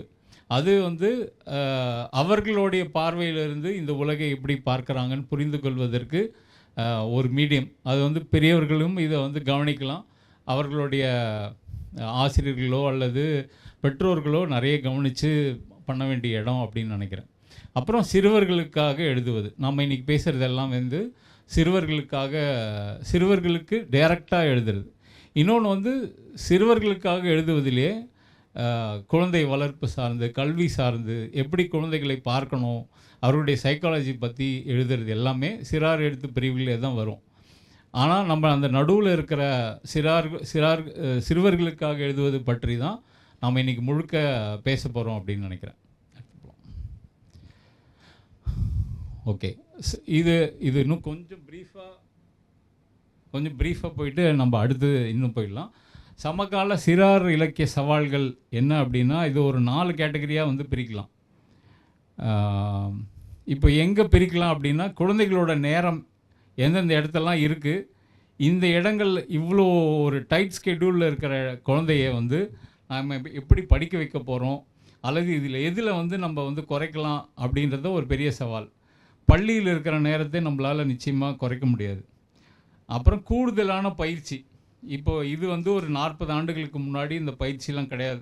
டியூஷன் போகிற அந்த ஒரு கல்ச்சர் வந்து நம்ம எங்கேயுமே கிடையாது. ஆனால் இப்போது வந்து டியூஷன் போகாத குழந்தைகள் தான் ரொம்ப ரொம்ப ரேரான ஒரு ரேர் பீஸாக இருக்காங்க. அப்புறம் ஊடகங்கள்னால் டிவி எல்லாம் மல்டிமீடியா எல்லாத்தையும் நீங்கள் சேர்த்துக்கலாம். கம்ப்யூட்டர் அல்லது ஓடிடி பிளாட்ஃபார்ம் எல்லா ஊடகங்களும் சேர்த்துக்கலாம். அது இல்லாமல் சமூக ஊடகங்கள், அது இல்லாமல் விளையாட்டு பயிற்சிகள். ஸோ இந்த இடங்கள்ல இருந்து அவர்கள் வந்து இன்னும் கவலைக்கூடிய விஷயம் என்னென்னா, நீங்கள் படிக்கிறதுக்கு முன்னாடி அவர்கள் வந்து நிச்சயமாக விளையாடுவதற்கான நிறைய ஸ்பேஸை வந்து தரணும். நம்ம இப்போது சமகால குழந்தைகள் வந்து தெருவில் விளையாடுவதை பார்ப்பதே ரொம்ப அபூர்வமாக இருக்குது. ஒரு 30 ஆண்டுகள், ஒரு 10 ஆண்டுகளுக்கும் அந்த எண்ணிக்கை வந்து குறைஞ்சிட்டே இருக்குது. அந்த எண்ணிக்கை குறைவதனால் இன்னும் எங்கெங்கெல்லாம் பிரச்சனை வருதுன்னா, அந்த எண்ணிக்கை நேரடியாக நீங்கள் மருத்துவமனைகளில் அந்த எண்ணிக்கை கூடுவது நீங்கள் நேரடியாக பார்க்கலாம். அப்புறம் ரொம்ப முக்கியமானது, வெறும் சிறார் எழுத்து அப்படின்னா வெறும் அவர்களுக்கு கதை கொடுப்பது மட்டும் இல்லை, அவர்களுடைய வாழ்வியலை முழுசாக என்னென்னலாம் சிக்கல் இருக்குது அப்படின்னு வந்து முழு பார்வையை வந்து பார்க்கும்போது தான் அவர்களுக்கான எழுத்து வந்து இன்னும் ஸ்ட்ராங்காக இருக்கும் அப்படின்னு நினைக்கிறேன். அவங்க என்ன சிக்கலை சந்திக்கிறாங்க, சமகால அரசியல்னால் என்ன சிக்கல் இருக்குது, சமகால கல்வி கொள்கைகளால் என்ன சிக்கல் இருக்குது, ஊடகங்களால் என்ன சிக்கல் இருக்குது அப்படின்னு பல்வேறு பார்வையிலிருந்து ஒரு எழுத்தாளர் வந்து பார்க்க வேண்டியது ரொம்ப ரொம்ப அவசியம்னு நினைக்கிறேன். இதில் ரொம்ப கவலைக்குரிய விஷயம், அவர்களை வந்து நம்ம சும்மா இருக்க விடுவதே இல்லை அப்படிங்கிறது தான் மிக மிக கவலைக்குரிய பெரிய விஷயம். கோவிட் வந்தப்போ ஒரு நிறைய பேரண்ட்ஸ் வந்து, நான் பேரண்டிங் பற்றி எழுதுறதுனால நிறைய பேரண்ட்ஸ் வந்து தொடர்ச்சியாக வந்து என்ன பண்ணுறது, என் பசங்களை என்ன பண்ணுறது அப்படின்னா, நான் உடனே ஒரு புக்கு வந்து ஒரு பிடிஎஃப் வந்து ரிலீஸ் பண்ணேன். அந்த ஃப்ரீ பிடிஎஃப் தான், ஆனால் நீங்கள் கண்டிப்பாக எல்லா பக்கமும் படிக்கணும் அப்படின்னு சொல்லி ரிலீஸ் பண்ணேன். அது ஒரு 60 பக்க பிடிஎஃப். அதில் 59 பக்கம் எதுவுமே கிடையாது. 60வது பக்கம் அவர்களை சும்மா இருக்க விடுங்கள் அப்படின்னு தான் எழுதினேன். ஏன்னா சும்மா இருப்பது என்பது an idle mind is actually not a devil's workshop. An idle mind is an ideal mind. It is a creator's workshop. அவர்களுக்கு ஏற்கனவே சில உள்ளீடுகள் வந்து இருக்குது. அந்த உள்ளீடுகள் இருக்கும்போது, ஒரு அமைதியாக இருக்கும்போது, சும்மா இருக்கும்போது பல விஷயங்களை அவர்களுக்கு வந்து தோணும் அப்படின்னு நினைக்கிறேன். குழந்தைகளை வாசிக்க வைப்பதில் ஒரு முக்கோண சிக்கல் வந்து யாரெல்லாம் எந்த இடத்துல இருக்காங்க அப்படின்னா, மேலே வந்து பெற்றோர் ஆசிரியர் இருக்காங்க, அப்புறம் எழுத்தாளர், பதிப்பாளர், ஓவியர் இருக்காங்க. இன்னொரு பக்கம் வந்து அரசு, கல்வித்துறை, நூலகங்கள், தனியார் அமைப்புகள், இப்படி வந்து ஒரு 3 சிக்கல் வந்து இவங்க 3 பேரும் இழுக்கிறாங்க. அங்கே குழந்தையும் வாசிப்பும் ஒன்று சேர விடாமல் இந்த 3 பக்கமும் வந்து நிறைய சவால்களை வந்து சந்திக்கிறாங்க. போகலாம். ஸோ பெற்றோர் ஆசிரியர்னா அவர்களுக்கு வந்து ஏன் குழந்தைகள் வந்து நிறைய வாசிக்கணும் அப்படின்ற புரிதல் இல்லாமை, அப்புறம் கல்வி மீதான ஒரு முழு புரிதல் இல்லாமை எல்லாம் வந்து ஒரு பெரிய சவாலாக அமையுது. குயிக்காக போகலாம். அப்புறம் எழுத்தாளர்களுக்கு ஒரு சவால் என்ன அப்படின்னா, எழுத்தாளர்களுக்கு சிறார்களுக்கான எழுத்தாளர், நான் ஆரம்பத்திலே சொன்ன மாதிரி ஒரு சிறார்களுக்காக யார் எழுதுகிறாங்கன்னே தெரியாத அளவு தான் வந்து நம்ம இருக்கிறோம். அவர்களுக்கான அங்கீகாரம் வந்து இலக்கிய உலகில் 2ஆம் பட்சமாக தான் அவர்களை வந்து பார்க்கப்படுறாங்க. அது இல்லாமல் இந்த குழந்தைகளுக்காக எழுதணும் அப்படின்னா தொடர்ச்சியாக எழுத வேண்டியது அவசியம். பெரும் உழைப்பு வந்து தேவைப்படுது. அப்புறம் வழிகாட்டிகள் இருக்காங்களா அப்படின்னா, ஒரு நடுவில் ஒரு பெரிய கேப் விழுந்ததால் வழிகாட்டிகள் ரொம்ப ரொம்ப கம்மியாக இருக்காங்க. சுயமாக நாமளே வந்து அதற்கான பரிசோதனைகளை செய்ய வேண்டியது இருக்குது. அது இல்லாமல் நிறைய நேரம் குழந்தைகளோட பயணிப்பதும் குழந்தைகளோட உரையாடுவதும் ரொம்ப ரொம்ப அவசியம். ஏன்னா அடுத்து சரவணன் பேசும்போது அதை நிறைய தொடுவார். ஏன்னா குழந்தைகளோட மொழி, குழந்தைகளுக்கான கதையில் அதனுடைய மொழி எப்படி இருக்கணும், அதற்கான மிக மிக முக்கியமான ஒரு விஷயம் என்ன அப்படின்னா, சமகால குழந்தைகளோட நீங்கள் எந்த ஏஜ் கேட்டகரிக்கு எழுத போகிறீங்களோ அந்த குழந்தைகளோட சொற்களஞ்சியம் வந்து என்ன இருக்குது, அவர்களுடைய வொக்காபுலரி என்ன இருக்குது, அவர்களுக்கு என்ன சொன்னால் சரியாக இருக்கும், அந்த மெனக்கெடல் வந்து குழந்தை எழுத்தில் வந்து நிறைய தேவைப்படுது. மொழித்திறன் நிச்சயமாக இருக்குது. வயது வாரியாக யோசிக்க வேண்டியது இருக்குது. வயது வாரியாக யோசிக்க வேண்டியது இருக்குன்னா, நம்ம வந்து இப்போ ஒரு ஆளுமையை நம்ம அறிமுகப்படுத்துகிறோம். இப்போ ஐன்ஸ்டீனை அறிமுகப்படுத்துகிறோம்னா நம்ம என்ன பண்ணுவோம், ஒரு ஐன்ஸ்டீன் பற்றின ஒரு புத்தகம் வந்து நம்ம போடுறோம். ஆனால் வெளிநாடுகளில் முக்கியமான ஏஜ் கேட்டகரியோடு பார்க்கும்போது ஐன்ஸ்டீனை அறிமுகப்படுத்துகிறாங்க. ஒரு 10 புத்தகம் இருக்குது ஐன்ஸ்டீன் பற்றின 10 புத்தகம். ஒரு புத்தகத்தில் வெறும் ஐன்ஸ்டீனோட படங்கள் மட்டும் இருக்குது, வேறு எதுவுமே கிடையாது. ஐன்ஸ்டீனை போட்டு ஐன்ஸ்டீன் வந்து அந்த சுருள் முடியோட அந்த முகத்தை வந்து ஒரு ஃபன்னியாக வந்து சிரித்து வச்சுட்டு இருக்க ஒரு முகத்தோட ஒரு 10 படங்கள் தான் முதல் புத்தகங்கள் இருக்குது. இன்னொரு புத்தகத்தில் வந்து அடுத்த ஏஜ் கேட்டகரியில் வந்து ஐன்ஸ்டீன், அவர் பிறந்த ஊர், அவர் என்னென்ன E=mc² வந்து ரொம்ப பெருசாக இருக்குது, அப்புறம் அவர் என்ன பரிசுலாம் வாங்கினாருன்றது மட்டும் இருக்குது. அப்படியே போக போக அந்த 10வது புத்தகத்தில் அவருடைய தியரிஸ் எல்லாம், அவருடைய கண்டுபிடிப்புகள் என்ன, அவர் என்ன இந்த உலகத்துக்கு முன்மொழிந்தார் அப்படின்றத ஒரு தீவிரமான ஒரு இன்ட்ரடக்ஷன் வந்து இந்த புத்தகங்களில் தராங்க. அப்போ வயது ஒரு ஆளுமையை அறிமுகப்படுத்துறதுலே வயது வாரியான அறிமுகம் வந்து தேவைப்படுது. ஏன்னா ஒரு 1வது படிக்கிற குழந்தைக்கு அவர் வந்து தியரி ஆஃப் ரிலேட்டிவிட்டி பற்றி பேசினா அதில் வந்து எந்த பயனும் இல்லை. திரும்பி வந்து ஏன் வயது வாரியாக வந்து ஒரு அறிமுகம் தேவை அப்படின்னா, இப்போ நாம் சொல்கிற எல்லாமே வந்து சிறார் புத்தகங்கள் அப்படின்னு சொல்லிடுறாங்க. இப்போது இளையோர்களுக்கு எழுதுகிற ஒரு காதல் புத்தகத்தை எடுத்துன்னு போய் 1வது படிக்கிற குழந்தைக்கு கொடுத்தா என்னாகும்? ரிவர்ஸ் எடுத்துக்கலாம். இளையோராக இருக்காங்க, அவன் காலேஜ் அடுத்த வருஷம் போகிறான், அவனுக்கு வந்து 2 காகங்கள் நண்பர்களாக இருந்தன அப்படின்னு சொன்னீங்கன்னா அப்போவும் அது ரிவர்ஸ், அப்போவும் அது வந்து பேக் ஃபயர் தான் ஆகுது. அப்போ அவங்க வாசிப்புலேருந்து ஒரு பின்னாடி ஸ்டேஜுக்கு போயிடுறாங்க. அப்போ நாம் செய்ய வேண்டியது, எந்த வயது குழந்தைகள், அந்த வயது குழந்தைகளுக்கான புத்தகங்கள் என்ன இருக்குது, அந்த புத்தகங்களே என்ன வகைமைகள் இருக்குது, அந்த வகை அவனுக்கு பிடிக்குமா அப்படின்னு ஒரு இன்ட்ரடக்ஷன் தர வேண்டியது ஒரு பெரிய சவாலான சிறார் இலக்கியத்தில் ஒரு சவாலாக இருக்குது. அப்புறம் ஆழ்ந்த உள்ளடக்கம், இன்னும் தொடப்படாத பகுதிகள்லாம் வந்து நிறைய பகுதிகள் இருக்குது. அது இன்னும் ஒரு 2 நிமிஷத்தில் பார்த்துரும். மொழிபெயர்ப்பு வாய்ப்புகள் வந்து தமிழ்லேருந்து நான் சொன்ன மாதிரி முதல்ல மலையாளத்துலேருந்து நம்மளுக்கு வருது. இப்போது சென்னை இன்டர்நேஷ்னல் புக் ஃபேர் மாதிரியான ஒரு ஃபாரம் வந்து ஒரு பெரிய ஓப்பனிங்கை வந்து நம்மளுக்கு தருது. ஒரு சமகாலத்தில் உலகத்தில் மற்ற மொழிகள் என்னென்ன புத்தகங்கள்லாம் செஞ்சிட்ருக்காங்க, அவங்களோட இல்லஸ்ட்ரேஷன்ஸ் என்ன, அவங்களுடைய பொருண்மைகள்லாம் என்ன அப்படின்னு பார்ப்பதற்கான ஒரு மீடியம் கிடைக்குது. அது வந்து ஒரு 5 ஆண்டுகளுக்கு முன்னாடி வரைக்கும் சுத்தமாக இல்லாமல் இருந்தது. அப்புறம் சமகால உலக சிறார் படைப்புகள் பற்றி நாம் வந்து இன்னும் பேசுகிறதில்ல. அதிகபட்சம் நம்ம பேசுகிறது என்ன அப்படின்னா, இங்கே பக்கத்தில் இருக்கிறதுனால மலையாளம், அதுவும் நம்ம சில படைப்பாளிகள் மலையாளம் தெரிந்ததால் அந்த மலையாள புத்தகங்களை படித்து நம்மளுக்கு பேசுகிறாங்க. ஆனால் உலகம் முழுக்க வேறு ட்ரெண்டு இருக்குது. வெஸ்ட் பெங்காலில் வந்து நிறைய வந்து சிறார் இலக்கியம் வந்து செழிப்பாக இருக்குது. ஹிந்தியில் வந்து நிறைய சிறார் இலக்கியம் வந்து பண்ணுறாங்க. இந்தியா முழுக்க வேறு முயற்சிகள் பண்ணுறாங்க. ஆனால் தமிழ் மாதிரி அடர்த்தியான முயற்சிகள் வந்து எங்கேயும் இல்லைன்னு நம்ம பெருமைப்பட்டுக்கலாம். ஆனால் அங்கே என்ன முயற்சி செய்கிறாங்க, அது ஏன் நம்ம செய்யக்கூடாதுன்ற ஒரு வேலையும் நம்ம கையில் இருக்குதுன்னு நினைக்கிறேன். அப்புறம் இன்னொரு சவால் வந்து பதிப்பாளர்களுக்கு. இன்றைக்கி காலையில் தலைவர் வந்து ஒரு போஸ்ட்டில் வந்து சிறார் இலக்கியம் தான் வந்து நம்பர் 1, நிறைய விற்பனை ஆகுது அப்படின்றாரு. எனக்கு எந்த ஊரில் விற்பனை ஆகுதுன்னு தெரியல. ஏன் அப்படின்னா, ஒரு சின்ன எக்ஸாம்பிள் வந்து சொல்கிறேன்.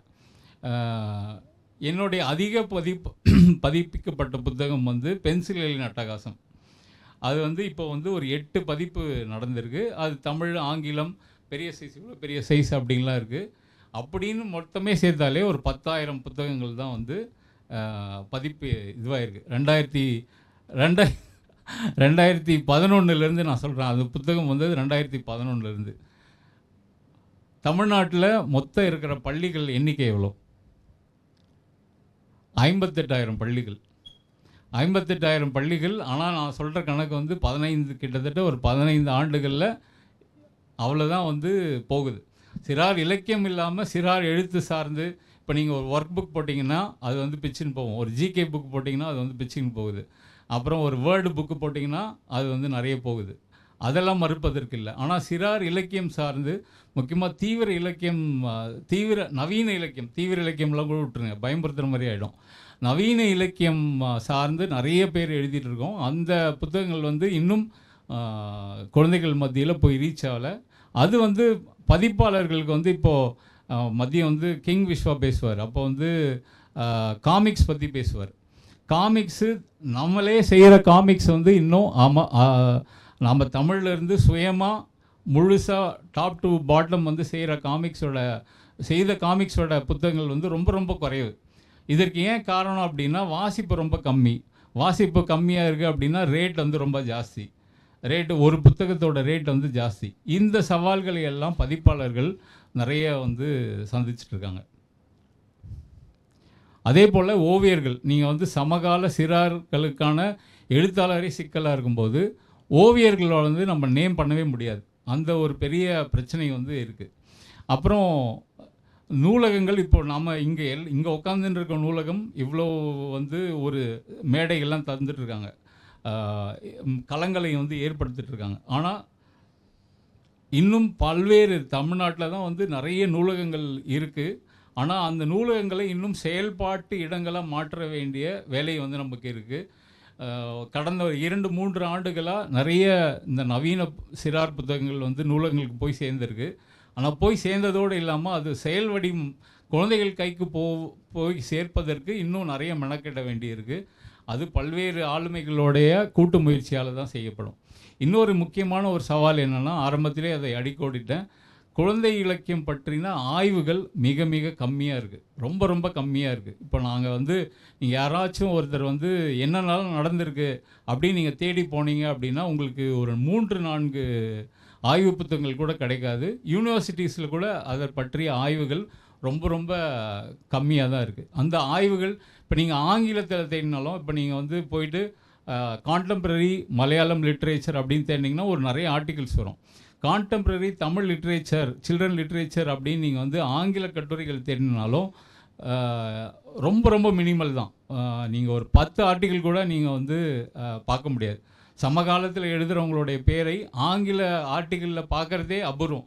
எப்போ உங்கள் பேர் வரும் அப்படின்னா, பாலசாகித்ய அகாடமி விருது வாங்கினா அப்போ ஒரு பேட்டி போடுவாங்க, அப்போ அந்த பேர் வருமே தவிர மற்ற ஒரு 2 நாள் முன்னாடி ஃப்ரண்ட்லைன் தானே அது, ஃப்ரண்ட்லைனில் வந்து சாதி குறித்து தமிழ்நாட்டு தமிழ் சில்ட்ரன் லிட்ரேச்சரில் என்ன பண்ணியிருக்காங்கன்ற ஒரு கட்டுரை வந்திருக்கு. அது எனக்கு தெரிஞ்ச ஒரு நீண்ட வருடங்கள் கழித்து வந்த ஒரு கட்டுரை. அப்படி ரொம்ப ரேரான ஆய்வு கட்டுரைகள் இருப்பது சிறார் இலக்கியத்துக்கு ஒரு சவால் இருக்குது. ஏற்கனவே ஒரு நண்பர் சொன்னார், 10க்கும் குறைவான நூல்கள் தான் இருக்குது. இந்த நூல்களையும் நான் வந்து இன்றைக்கி காசு கொடுத்தாலும், இன்றைக்கி சாயந்தரம் வரைக்கும் கொடுத்தாலும் நீங்கள் சென்னையில் போய் வாங்கிட்டு வர முடியாத ஒரு சிச்சுவேஷன் தான். இதில் தும்பி வந்து போன வாரம் வரைக்கும் இல்லை அப்படின்றது, இந்த வாரம் வரப்போகுது அப்படின்னு திரும்பி வந்து ஒரு இது கொடுத்துருக்காங்க. நீங்கள் வேணும்னா இதனுடைய எல்லா டீட்டெயில்ஸும் வந்து அந்த என்னோடய விழியன் சிறார் இதழ்கள்னு தேடினீங்கன்னா அந்த இதில் கிடைக்கும். அகெயின் எழுத்தாளர்களுக்கு வந்து இந்த விஷயங்கள் எல்லாத்தையும் செய்ய வேண்டியிருக்கு. பட்டறைகள், ஆய்வு முகாம்கள், இது போன்ற நிறைய பகிர்வுகள், உரையாடல்கள் எல்லாம் என்ன நிறைய தனித்தனி தீவாக வந்து இருக்கும். பிற மொழி ஆர்வலர்களுடன் பேசுவது ரொம்ப முக்கியம். அப்புறம் வெளிப்படையான விமர்சனம். நீங்கள் வந்து சிறார் இலக்கியம் புத்தகம் பற்றி பார்த்தீங்கன்னா அறிமுகங்கள் மட்டும்தான் இருக்குமே தவிர விமர்சனங்கள் வந்து ரொம்ப ரொம்ப கம்மி. ஏன்னா விமர்சனம் ஏன்னா இப்போது ஒரு ஸ்டேஜுக்கு வந்திருக்கோம், நிறைய புத்தகங்கள் வருது அப்படின்னு வந்திருக்கப்போ நிறைய பேர் உள்ளே வராங்க அப்படின்றப்போ இனிமேட்டு வந்து விமர்சனம் செய்ய வேண்டியது ரொம்ப கட்டாயம். ஆனால் விமர்சனம் சொன்னாலே, இந்த குழந்தை மனம் போல் ஒரு விமர்சனம் சொன்னாலே கோச்சிக்கிட்டு அந்த இடத்துல நகர்ந்துடுறாங்க. அதுதான் ஒரு பெரிய சவாலாக சிறார் இலக்கியத்தில் இருக்குது. இந்த வெளிப்படையான விமர்சனத்தை இன்னும் நம்ம வந்து நிறைய பண்ண வேண்டியிருக்குன்னு நினைக்கிறேன். அப்புறம் அரசு வந்து நிறைய முன்னெடுப்புகளை செய்கிறாங்க, இன்னும் நிறைய செய்ய வேண்டியிருக்கு. நூலகங்களை வலுப்படுத்தணும், ஓவியர்களுக்கு நிறைய பட்டறைகள் செய்யணும். முதல் முறையாக தமிழ்நாட்டில் வந்து ஒரு 3 நாள் பட்டறை வந்து டெக்ஸ்ட் புக் கார்ப்பரேஷன் வந்து பண்ணாங்க. ஏன்னா அந்த முயற்சி வந்து ஒரு எழுத்தாளர், ஒரு ஓவியர், அப்புறம் 1-to-1 டிஸ்கஷன் வந்து செய்து ஒரு 50 புத்தகம் வந்து தான் 50 புத்தகம் டெக்ஸ்ட் புக் கார்ப்பரேஷனில் வர எல்லா புத்தகங்களும் இந்த ஒரு எக்ஸ்பெரிமெண்ட் பண்ணி ரொம்ப சிறப்பாக வந்திருக்கு அப்படின்னு நினைக்கிறேன். அப்புறம் மொழிபெயர்ப்புக்கான தனி அகாடமி ஒன்று அமைக்கணும். ஏன்னா இது வந்து மலையாளத்தில் இந்த அகாடமி இருக்குது. அவங்க என்ன பண்ணுறாங்கன்னா, மினிமம் இத்தனை புக்கு வந்து பல்வேறு மொழியிலேருந்து கொண்டு வரணும் மலையாளத்துக்கு அப்படின்ட்டுருக்காங்க. இது வந்து நிறைய செய்ய வேண்டிய விஷயங்கள். அதில் வந்து ரொம்ப முக்கியமாக தேன் சிட்டு, ஊஞ்சல், கனவாசிரியர் இந்த இதழ்கள் வந்து ரொம்ப காத்திரமாக வந்து குழந்தைகள் மத்தியில் கொண்டாடப்படுது. அதனுடைய ஒரு ஆசிரியரும் நம்மக்கிட்ட இருக்கார், விஷ்ணுபுரம் சரவணன். அடுத்து உங்களோட அதில் பேசுவார் அப்படின்னு நினைக்கிறேன். அப்புறம் நிறைய மாநாடுகள் நடத்த வேண்டியும், நம்ம முக்கியமாக அந்த இடத்துக்கு போயிடலாம். Yes, okay. இன்னும் இப்போ இவ்வளோ சொல்லிட்டாலும் அந்த சிறார்களுக்கான எழுத்து அப்படின்ற வகைமையில் புத்தகங்கள் வருது. ஆனால் அந்த புத்தகங்கள்லேயும் வந்து எல்லாமே குழந்தைகளுக்கான கதைகளாக, வெறும் காட்டில் வந்து சில விலங்குகள் பேசிகிட்டு இருக்க மாதிரி, அவர்களுக்கு நடக்கிற ஒரு மாயாஜாலம், அவர்களுக்கு நடக்கிற வித்தை, அவர்களுக்கு நடக்கிற நட்பு, அந்த மாதிரியே ஒரு கிட்டத்தட்ட ஒரு 60-70% புத்தகங்கள் அந்த இடத்துல போயிடுது. அது தேவை இல்லையா அப்படின்னா அதுவும் நிச்சயமாக தேவை. ஆனால் அவர்களுக்கு இன்னும் இப்போ வாசிப்பில் கொஞ்சம் உள்ள அடுத்த ஸ்டேஜ் வர குழந்தைகளுக்கு, குறிப்பாக சிறார்களுக்கு சொல்லும்போது பல்வேறு வகைமைகளை அறிமுகப்படுத்த வேண்டியது அவசியம். நம்ம ஆரம்பத்தில் சிறுகதைனா என்ன, நாவல்னா என்ன அப்படின்னு பார்த்தோம். இப்போ ஒரு புது ஃபார்மேட்ஸும் கொண்டு வர வேண்டியது அவசியம். அந்த ஃபார்மேட் வந்து இதுதான் வடிவம் அப்படின்னு இல்லாமல், அந்த வடிவத்தை அது வந்து அதை பற்றி திரும்பி திரும்பி பேசும்போது ஒரு புதிய வடிவம் வரும் அப்படின்னு வந்து நினைக்கிறேன். அந்த வடிவத்தை உருவாகிற காலகட்டம் ரொம்ப கிட்ட இருக்குது அப்படின்னு நினைக்கிறேன். இன்னும் சில ஆண்டுகள்லேயே வந்து அந்த புதிய வகைமை தமிழ்லேருந்து உருவாவதற்கான இடத்துக்கு வந்து நோக்கி நகர்றோம் அப்படின்னு நினைக்கிறேன். அப்புறம் சமுதாயத்தில் நிறைய சிக்கல்கள் வந்து இருக்குது. அந்த சிக்கல்கள்லாம் யார் பேச போகிறது? பள்ளியில் வந்து பேச முடியாது. பள்ளியில் வந்து கல்வி வந்து அதற்கான ஒரு ஸ்பேஸை வந்து தரத்தில்லை. அப்போ வீட்லேயும் அதை பற்றி பேச முடியாதுன்னா சிறார் புத்தகங்கள் தான் அதை பற்றியான ஒரு காத்திரமான பேசக்கூடிய, காத்திரமாகவும் சரி லைட்டாக இன்ட்ரடக்ஷனும் சரி பேச வேண்டிய இடம் வந்து சிறார் இலக்கியம் தான் அப்படின்னு நினைக்கிறேன். பல லட்ச பிரதிகள் வந்து சமீபத்தில் சரவணன் எழுதின கயிறு வந்து முக்கியமாக வந்து திருநெல்வேலி சம்பவம் நடந்த பிறகு, ஆனால் கதை வந்து முன்னாடியே எழுதிட்டார். அதன் பிறகு அது வந்து பெரிய கவனம் வந்து கொடுத்துச்சு. அது வந்து கையில் கட்டுற கயிறு பற்றின ஒரு கதை, ஒரு குழந்தைக்கு ஏற்படுற சந்தேகம், அந்த சந்தேகத்தை ஒரு தாய் தீர்த்து வைக்கிறா. ரொம்ப சட்டிலாக இந்த கட்டுமானத்தை எல்லாம் சொல்கின்ற ஒரு கதை. அது ஒரு கதை போதுமானால் நிச்சயமாக போதாது. பல கதைகள் அதே போன்ற வெவ்வேறு வடிவங்களில் வந்து தேவைப்படுது. இடஒதுக்கீடு பற்றின ஒரு இடஒதுக்கீடை பற்றி குழந்தைகிட்ட பேசுமானா நிச்சயமாக பேசணும். ஏன்னா அது ஒரு பெரிய தன்னுடைய வகுப்பு நண்பர்களோடைய ஒரு பெரிய டிஸ்டன்ஸை வந்து இதெல்லாம் கொண்டு வருது. அப்புறம் கல்வி பற்றின, கல்வியில் இருக்கிற சிக்கல்கள் பற்றின, சமூக சிக்கல்கள் பற்றி பேச வேண்டியது ரொம்ப ரொம்ப முக்கியம் அப்படின்னு நினைக்கிறேன். அந்த வகையெல்லாம் நம்ம தொடவே இல்லை. இன்னும் தொடப்படாத நவீன சிறார் இலக்கியத்தில் ரொம்ப ரொம்ப கம்மியாக இருக்குது, அல்லது தொட்ட சில விஷயங்கள். ஆனால் இன்னும் நிறைய செய்ய வேண்டியதுன்னா இந்த லிஸ்ட்டில் வந்து, இந்த லிஸ்ட்டு ஒரு அடிப்படையான ஒரு லிஸ்ட்டு. விஞ்ஞானம் பற்றி, ஃபிக்ஷனை பற்றி இன்னும் நிறைய சயின்ஸ் ஃபிக்ஷனில் வந்து நிறைய வேலைகள் செய்ய வேண்டியிருக்கு. அதுவும் ஏஐ வந்துட்டு அப்புறம் நம்ம வந்து இன்னும் பின்னாடி இருக்கிறோம் அப்படின்னு நினைக்கிறேன். கணிதம் சார்ந்து நிறைய வந்து கணிதத்தை கதை வடிவிலோ அல்லது வேறு வேறு வடிவில் சொல்கிறது, வரலாறை வேறு ஒரு பார்வையிலிருந்து பார்ப்பது ரொம்ப அவசியம் அப்படின்னு நினைக்கிறேன். ஏன்னா இதுவரை வரலாறு எப்போவுமே எழுதப்பட்டது யாருன்னா, யார்கிட்ட பவர் இருக்கோ அவங்கக்கிட்ட தான் எழுதப்பட்டிருக்கு. ஆனால் அதை நோக்கி நம்ம போகும்போது வேறு ஒரு பரிமாணத்தை இந்த வரலாறு வந்து நம்மளுக்கு வரலாறை பார்க்க வேண்டிய சூழலையும் இருக்கும். சமகால குழந்தைகளின் சிக்கல்கள், நகைச்சுவை கதைகள் ரொம்ப ரொம்ப கம்மியாக இருக்குது. இப்போது குழந்தை வந்து நம்ம ஒரு பக்கம் வந்து ஆழமான சிக்கல்களை பேச வேண்டியதும் அவசியம். ஆனால் நகைச்சுவை, ஹியூமர் சென்ஸ் இல்லாமல் நம்ம வந்து குழந்தைகளுக்கு ஒரு ஸ்ட்ரிக்ட் வாத்தியார் மாதிரி, திரும்பி ஒரு சிறார் எழுத்தாளர் வந்து ஒரு ஸ்ட்ரிக்ட் வாத்தியார் மாதிரி கையில் குச்சி வச்சுன்னு இந்த பிரச்சனைலாம் இருக்குது தெரியுமா அப்படின்னு பேசும்போது அவர்கள் வந்து வாசிப்பை விட்டு நகர்வதற்கான நிறைய சாத்தியங்கள் இருக்குது. அப்போ அவர்களுக்கு ஹியூமர் சென்ஸோட இல்லது அந்த ஹியூமர் சென்ஸு கதைகளுக்குள்ளேயே இருக்கிற தன்மையோட நிறைய கதைகள் வர வேண்டியிருக்கு. சிறப்பு குழந்தைகள் வந்து இப்போது வேறு எப்போதும் விட இப்போ சிறப்பு குழந்தைகள் நம்மிடம் நிறைய, ஒரு வகுப்பில் எந்த ஒரு வகுப்பில் போனாலும் சிறப்பு குழந்தைகளோட எண்ணிக்கை அதிகரிச்சுட்டே இருக்குது. அப்போ அவர்களை அரவணைத்தல், அவர்களை எப்படி வந்து இந்த எல்லோருக்கும் இந்த உலகம் வந்து சமமாக நடத்தணும் அப்படின்ற விஷயங்களை சொல்வது. இன்க்ளூஷனை பற்றி நிறைய பேச வேண்டியிருக்கு, இன்க்ளூசிவ் சொசைட்டியை பற்றி நிறைய பேச வேண்டியிருக்கு அப்படின்னு நினைக்கிறேன். அதில் வந்து ஒரு பெரிய தேக்கம் வந்து நம்மக்கிட்ட இருக்குது. இது வந்து எல்லா இலக்கியத்திலையும் அது செய்ய வேண்டிய வேலை இருக்குது. சூழியல் சார்ந்த கதைகள் அது இப்போ பெரிய சவாலாக இருக்குது. தொழில்நுட்பம் சார்ந்த கதைகள், முக்கியமாக இந்த தொழில்நுட்பம் சார்ந்த கதைகள்னால் டிஜிட்டல் லிட்ரஸி வந்து நிறைய தேவைப்படுது. எப்படி கையாள்வது, தொழில்நுட்பத்தை எப்படி கையாள்வது, அது சரியாக கையாள்னா என்ன சிக்கல் இருக்குது. சமகாலத்தில் அதற்கான நிறைய எக்ஸாம்பிள்ஸ் வந்து தினசரி பார்த்துட்டே இருக்கோம். மூட நம்பிக்கைகளை உடைக்கும் கதைகள், இது அறிவியல் பூர்வமாக பார்க்கணும் அப்படின்னா நிச்சயமாக இதை கிராஸ் பண்ண முடியாது. டிடெக்டிவ் ஸ்டோரிஸ் வந்து ஒரு 50 ஆண்டுகளுக்கு முன்னாடி நிறைய இருந்தது. வெஸ்ட் பெங்காலில் வந்து டிடெக்டிவ் ஸ்டோரிஸ்னு ஒரு சீரீஸே வந்து பயங்கர அற்புதமான சீரீஸ் வந்து வந்திருக்கு. ரே முக்கியமாக வந்து சினிமா உலகத்தில் அதிகம் அறியப்பட்ட சத்யஜித் ரேயோட ஒரு 40 புத்தகங்கள் கிட்ட அவர் ஒரே 3 கேரக்டர் வச்சு எழுதியிருப்பார்.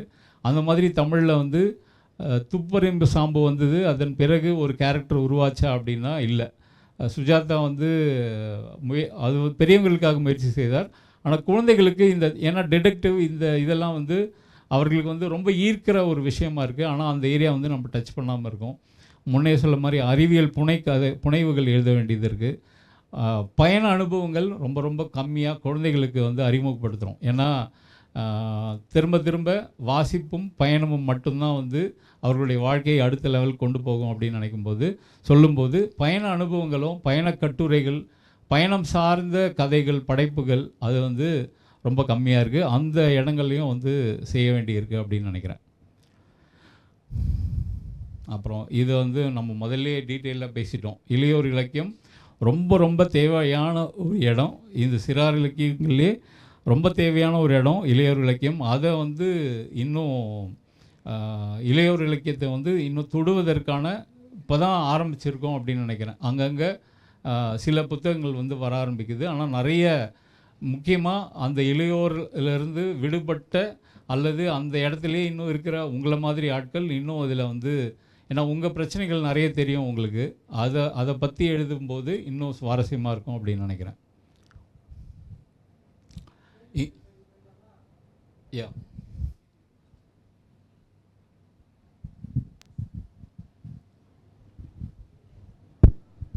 சார், இப்போ இலக்கியங்கள்லாம் மறுபதிப்பு செய்கிறோம் இல்லையா, பழைய சிறுகதைகள் நாவல்கள். அதே மாதிரி இப்போ முன்னாடி எழுதின இப்போ வாண்டுமாவா இந்த மாதிரியான கதைகளை எல்லாம் இன்றைய காலகட்டத்தில் மறுபதிப்பு செஞ்சால் இன்றைக்கி இருக்க குழந்தைங்களுக்கு அது வந்து பொருத்தமாக இருக்குமா, அவங்க விரும்பக்கூடியதாக இருக்குமா? ஏன்னா இன்றைக்கி இருக்க வேறு மீடியத்தினுடைய எக்ஸ்போஷர் நிறைய விஷயங்களோடு அவங்க வந்து அவங்களுடைய சென்சிபிலிட்டியே வேறு மாதிரி ஆகிடுச்சு. அப்போ அந்த ஒரு முன்னாடி இருந்த காலத்தில் இருந்த ஒரு ஃபேண்டசி இந்த மாதிரி விஷயங்களை அப்படியே கொண்டு வர்றப்போ இந்த ஜென்ரேஷன் குழந்தைங்க வந்து அதை வந்து எந்த அளவுக்கு படிப்பாங்கன்னு நீங்கள் நினைக்கிறீங்க? இன்னும் அந்த அளவுக்கு நம்ம வாசிப்பு சூழல் மெச்சூர் ஆகலை அப்படின்னு தான் நினைக்கிறேன். நிச்சயமாக இதெல்லாம் தேவைப்படும். எப்போ தேவைப்படும் அப்படின்னா ஒரு மொழி சார்ந்த ஒரு ஆளுமையும் ஒரு இந்த கதைகளை எப்படி பார்ப்பது அப்படின்ற ஒரு புரிதலும் இருக்கும்போது அது சாத்தியப்படும். அது நல்ல எக்ஸாம்பிள் என்ன அப்படின்னா, மொழிபெயர்ப்பு கதைகள் எந்த வயதில் படிக்கலாம், மொழிபெயர்ப்பு கதைகள் வந்து எப்போ படிக்கலாம் அப்படின்னா, தன்னுடைய உலகம் எது, அதாவது தான் வாழுற ஊர் பற்றின புரிதல், தான் வாழுற நாடு பற்றின புரிதல், மாநிலம் பற்றின புரிதல், அவர்களுடைய ஸ்பேஸ் என்ன அப்படின்னு எல்லாம் புரிஞ்சிட்ட அப்புறம் அப்போ வந்து மொழிபெயர்ப்பு கதைகள் என்னென்னா வேறு ஒரு நிலப்பரப்பை வந்து அவங்களுக்கு இன்ட்ரடியூஸ் பண்ண போகுது. இப்போ கிட்டத்தட்ட மொழிபெயர்ப்பு பழைய புத்தகங்களை ரீப்ரிண்ட் பண்ணும்போது ரீபப்ளிஷ் பண்ணும்போது என்னென்னா அது வேறு ஒரு நிலப்பரப்பு, நம்ம ஊர் தான், ஆனால் அது வேறு ஒரு தன்மை கொண்டது. ஒரு 40 ஆண்டுகளுக்கு முன்னாடி இப்படிலாம் இருந்தது அப்படின்னு பார்ப்பாங்க. அப்போது இப்போ எப்படி இருக்குதுன்னு ஒரு புரிதல் வந்துட்டு அப்புறம் என்னை பொறுத்த வரைக்கும் இன்னும் அந்த ஸ்டேஜுக்கு நம்ம மெச்சூர் ஆகலை அப்படின்னு நினைக்கிறேன். இன்னும் தீவிரமாக நிறைய வாசிக்க வைத்து நிறைய புத்தகங்கள் வாசிச்சிட்ட அப்புறம் வெகு சில குழந்தைகளால் அது ஏற்றுக்கொள்ள முடியும் அப்படின்னு நினைக்கிறேன். ஆனால் பரவலாக எல்லா குழந்தைகளாலையும் அதை உள்வாங்குவது கொஞ்சம் சிரமமாக இருக்கணும். இல்லை, அதுதான் அப்போ என்னென்னா இந்த காண்டம்பரரியான தன்மை வந்து வேறு எந்த ஒரு வகை இலக்கியத்தை விடவும் சில்ட்ரன்ஸ் லிட்ரேச்சரில் ரொம்ப அதிகமாக இருக்குதுன்னு நினைக்கிறேன். ஏன்னா குழந்தைங்க இம்மீடியட்டாக அவங்க உலகத்தில் எதை பார்க்குறாங்களோ அதான் படிக்க விரும்புவாங்க. ரெண்டாவது பெரிய சேலஞ்ச் என்னென்னா, கார்ட்டூன் படங்கள் அதெல்லாம் இன்றைக்கி ரொம்ப பெரிய அளவுக்கு அது டப் பண்ணப்பட்டு வர்றதெல்லாம் அவங்களுடைய பார்வையை பெரிய அளவுக்கு இன்ஃப்ளூயன்ஸ் பண்ணுது. இதை தாண்டி அவங்கள ஒரு புத்தகத்தை படிக்க வைக்கிறது இருக்கு இல்லையா, அவங்களுக்கு எழுதப்பட்ட புத்தகத்தை, அது வந்து ஒரு மிகப்பெரிய சேலஞ்சாக இருக்குதுன்னு நான் பார்க்குறேன். ஒரு பெரிய சேலஞ்சாக அது மாறிடுச்சு. பிள்ளைங்க படிக்கிறாங்க, ஆனால் அவங்களுக்கு இதோட அது ரொம்ப ஈர்ப்பாக இருக்குது, ரொம்ப அவங்கள ஈஸியாக ஆக்குபை பண்ண வேண்டியதாக இருக்குது. அப்போது ஒரு கார்ட்டூன் மூவி கொடுக்காத, ஒரு கார்ட்டூன் கேரக்டர்ஸ் கொடுக்காததை நம்ம எழுத போகிற கதைகள் வேற ஒரு அனுபவத்தை அவங்களுக்கு கொடுத்தா அவங்க படிப்பாங்க கண்டிப்பாக. இதில் என்ன ஒரு பிரச்சனை, நீங்கள் கூட சொன்னீங்க குழந்தைகள் இலக்கியம் வந்து விற்கிறத பற்றி நான் எழுதுன தொடர்பாக சொல்லியிருந்தீங்க. நான் ஒரு 6 மாதமாக வந்து தொடர்ச்சியாக வந்து தமிழ்நாட்டில் இருக்க எல்லா ரீஜனல் புக் ஃபேருக்கும் நான் போனேன், எல்லா புக் ஃபேருக்கும் போனேன். நான் போனதனுடைய முக்கியமான நோக்கமே என்ன மாதிரியான புத்தகங்கள் விற்குது அப்படிங்கிறத ஸ்டடி பண்ணுறது தான் என்னுடைய நோக்கமாகவே இருந்தது.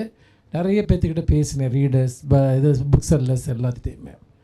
அப்போ நான் கவனித்த ஒரு விஷயம் வந்து சில்ட்ரன்ஸ் புக்ஸுக்கு இன்றைக்கி ஒரு பெரிய மார்க்கெட் உருவாகி கண்டிப்பாக.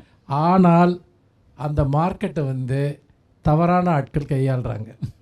இது எப்படின்னா இம்போர்ட்டட் புக்ஸ். பேரண்ட்ஸ்க்கு என்ன ஒரு ஆட்டிடியூட் இருக்குன்னா, ஜென்ரல் நாலேஜ் தான் வந்து அறிவுன்னு அவங்க நம்புகிறாங்க. ஒரு மிகப்பெரிய பிரச்சனை இங்கேருந்து ஆரம்பிக்குது. இன்றைக்கி ஜென்ரல் நாலேஜுக்கு புக்கு படிக்க வேண்டிய அவசியமே இல்லை. எனக்கு எது தேவையோ அதை நான் கூகுளில் சர்ச் பண்ணாலோ இல்லை எனக்கு ஏஐயில் சர்ச் பண்ணாலோ அடுத்த செகண்ட் எனக்கு அது கிடைக்குது. நான் ஏன் உன்னை மனப்பாடம் பண்ணணும்? முன்னாடி அதுக்கான தேவை இருந்தது, ஜிகே புக்குன்னு ஒன்று வச்சுக்கிட்டு அதை படிக்கிறது. அஃப்கோர்ஸ் ஒரு ஐஏஎஸ் ஐபிஎஸ் இந்த மாதிரி தேர்வுகள் படிக்கிறவங்களுக்கு சில டேட்டாஸ் தேவைப்படலாம். நமக்கு காமனாக படிக்கிறவங்களுக்கு தேவையே இல்லை. இது எந்த நாட்டோட கொடி, இது எந்த நாட்டோட இதெல்லாம் நமக்கு தேவையில்லாத விஷயம். உங்களுக்கு தேவைன்னா நம்ம உடனே வாங்கி படிக்கலாம். ஆனால் இந்த மாதிரியான புத்தகங்கள் இம்போர்ட் பண்ணப்பட்டு வந்துட்டு அது ரொம்ப சீப்பாக விற்கிறாங்கன்றதுனால அதை வாங்கி கொடுத்துக்கிட்டே இருக்காங்க. அப்போ ஒரிஜினலாக எழுதப்படுற புத்தகம், இப்போ இவர் மாதிரி எழுதக்கூடிய உங்கள் புத்தகம், இப்போ விஷ்ணுபுரம் சரவணனை விட்டுருவோம், அவர் வந்து 2 லட்சம் புக்கு வைத்திருக்கவர் இது ஏன்னா அதனால் அதெல்லாம் விதிவிலக்குங்கன்ற ஒரு சூப்பர் ஸ்டார் அவர். என்ன விஷயம்னா, விஷ்ணுபுரம் சரவணனோட அந்த புத்தகம் விற்றதில் ஒரு லாஜிக் இருக்குது. இந்த புத்தகத்தோட விலை எவ்வளோங்க?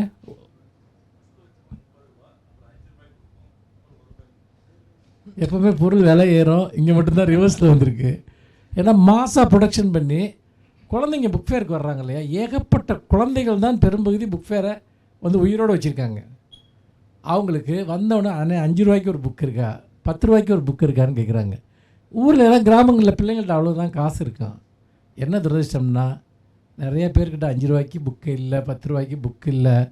அப்போ ரொம்ப சின்ன சின்ன புத்தகங்கள், ஏன் 16 பக்கத்தில் நம்ம குழந்தைங்களுக்கு ஒரு புத்தகத்தை தயாரிக்க முடியாதா, கொடுக்க முடியாதா? அந்த குழந்தை ஒரு 5 ரூபாய் கொடுத்து 10 ரூபாய் கொடுத்து ஒரு புக்கு வாங்குறப்போ அவனுக்கு அது ரொம்ப ப்ரௌடாக இருக்குது அது வந்துட்டு.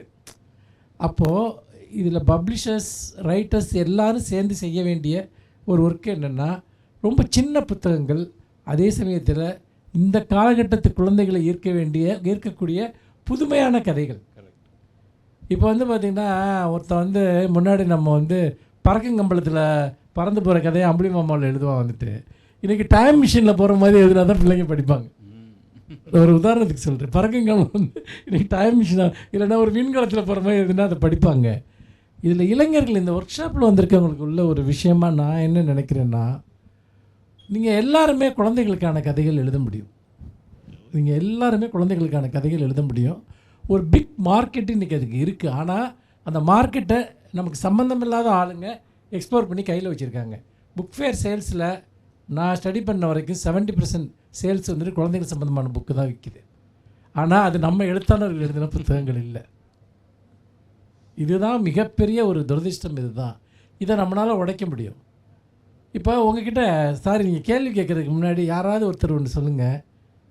ஒரு குழந்தைக்கு கதை எழுதணும்னா ஃபஸ்ட்டு வரி என்ன எழுதுவீங்க? ஃபஸ்ட்டு சென்டென்ஸ்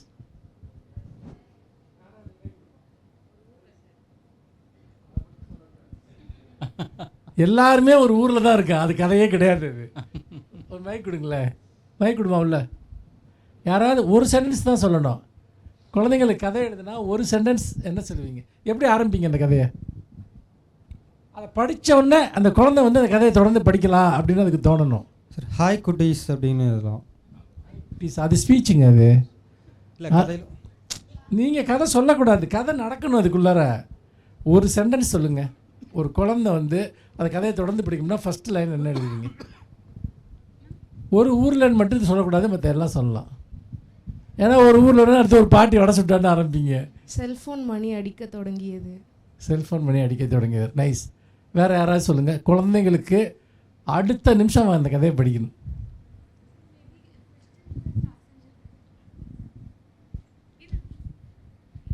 லைக் மேபி கொஸ்டினில் ஸ்டார்ட் செஞ்சுருந்தா அதுக்கப்புறம் படிக்கணும்னு அந்த க்யூரியாசிட்டியில் படிச்சு லைக் கதைக்கு லைக் ரிலேட்டட் இப்போ ஒரு லைக் நிறைய பற்றி எழுதுதுன்னா லைக் நிறைய இந்த சுச்சுவேஷனில் என்ன பண்ணுச்சு தெரியுமா லைக் போட்டுட்டு அந்த சுச்சுவேஷன் போட்டு நிறைய அந்த மாதிரி ஒரே ஒரு சென்டென்ஸ் மட்டும் சொல்லுங்க. ஓப்பனிங் சென்டென்ஸ், ஓப்பனிங் ஷார்ட் சொல்லுவோம்ல. என்ன கதை வேணாலும் இருக்கலாம்.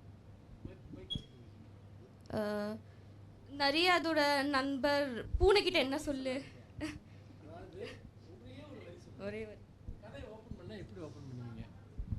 ஒரு கதையை ஓப்பன் பண்ணா சார் லைக் கொஸ்டின் இல்லை. அதாவது you are writing a story for child. அப்போ what is the first line any story?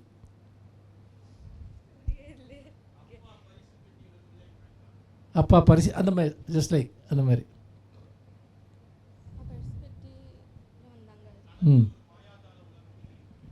அவ்வளோலாம் கஷ்டமாக எழுதக்கூடாது பிள்ளைங்களுக்கு. லைக் அந்த மாதிரி இருந்தால் இன்னைக்கு என் கனவு என்ன நடந்துச்சு தெரியுமா? Very good. இன்னைக்கு எனக்கு ஒரு கனவு வந்துச்சு, என்னன்னு தெரியுமா? Very good, very good. அப்போ லைக் அதுக்கப்புறம் எழுதலாம், என்ன வேணால் நீங்கள் எழுதிக்கலாம். அவங்களுக்கு அந்த கியூரியாசிட்டி வரும். ஆனால் ஃபர்ஸ்ட் லைன் வந்து எக்ஸாக்ட்லி நீங்கள் ஃபர்ஸ்ட் லைன் வந்து சொல்லணும். ஆனால் அது யூஸ்வலாக இருக்கிறதா இருக்கக்கூடாது, கேட்டு கேட்டு பழகினதாக இருக்கக்கூடாது. நீ என்ன சொல்ல வந்தீங்களா? என்ன ஆச்சரியம்? எல்லாமே ஆச்சரியம் இருக்கிறதில்ல, கம்டிங். நீங்கள் சொல்லுங்கள். அதை கேட்டவுடனே ஏதோ ஒரு கதை இதுக்குள்ளே இருக்குன்னு அவனுக்கு தோணணும். ஒரு பெரிய ஒரு பறவை வந்து ஒரு சிறிய மரத்தின் மீது உட்காந்துச்சு அப்படின்னு சொல்லி ஆரம்பித்தா, அது எப்படி பெரிய பறவை சின்ன மரத்து மேலே வந்து உட்காரும் அப்படின்னு சொல்லிட்டு அங்கேருந்து அப்படி ஒரு கதையை கண்டினியூ பண்ணுறது. அந்த மாதிரி இல்லை ஒரு வண்ணங்களை வச்சு ஆரம்பிக்கிறது. அப்படிலாம் டெஸ்கிரிப்ஷனே இருக்கக்கூடாதுங்க ஒரு இதில் வந்துட்டு. அதெல்லாம் பெரியவங்களுக்கு எழுதுறது. பெரிய பறவை சின்ன இருந்துச்சுன்னா ஏதோ கோணங்கி எழுதின கதை மாதிரி இருக்குது எனக்கு. அப்படி ஒரு குழந்தையோட அந்த ஒரு இமேஜினேஷன் இருக்குல்ல, அதுக்குள்ளே டக்குன்னு அது மேலே வரணும் வந்துட்டு. அந்த மாதிரி வந்துட்டு கொஞ்சம் யோசிங்க. ஏன்னா நீங்கள் எல்லாருமே ஒரு பிரமாதமான குழந்தைங்க கதையை எழுத முடியும். ஆனால் அந்த கதை குழந்தைகளை உடனே ஈர்க்கக்கூடிய கதையாக இருக்கணும். அதுதான் ரொம்ப முக்கியம். சொல்லுங்கள், நீங்கள் சொல்லுங்கள். ஒரு தங்க மீன் தொட்டியில் வளர்ந்துச்சான். ஒரு தங்க மீன் தொட்டியில் வளர்ந்துருந்துச்சு. அது வந்து அது பெரிய சுவாரஸ்யம் இல்லையே. மீன் தொட்டியில் தங்க மீன் எல்லா இடத்துலையும் இருக்கும். டக்குன்னு அப்புறம் என்ன நடந்திருக்கும் அப்படின்னு தோண வைக்கணும்ல. ஒரு சின்ன டெக்னிக் தான் அது. நீங்கள் சொல்லுங்கள். நான் கீழே விழுந்துட்டேன், ஏன்னு தெரியுமா? எப்போ விழுந்த? இன்னைக்கு காலைல விழுந்தியா, மதியம் விழுந்தியா, நைட்டு இருட்டில் இருக்கையில் விழுந்தியா? எவ்வளோ பிரச்சனை இருக்குது கீழே விழுறதில்ல, எந்த இடத்துல விழுந்த? இது எல்லாமே ஃபஸ்ட் லைனில் ஏதாவது ஒரு க்ளூ அதில் இருக்கணும்.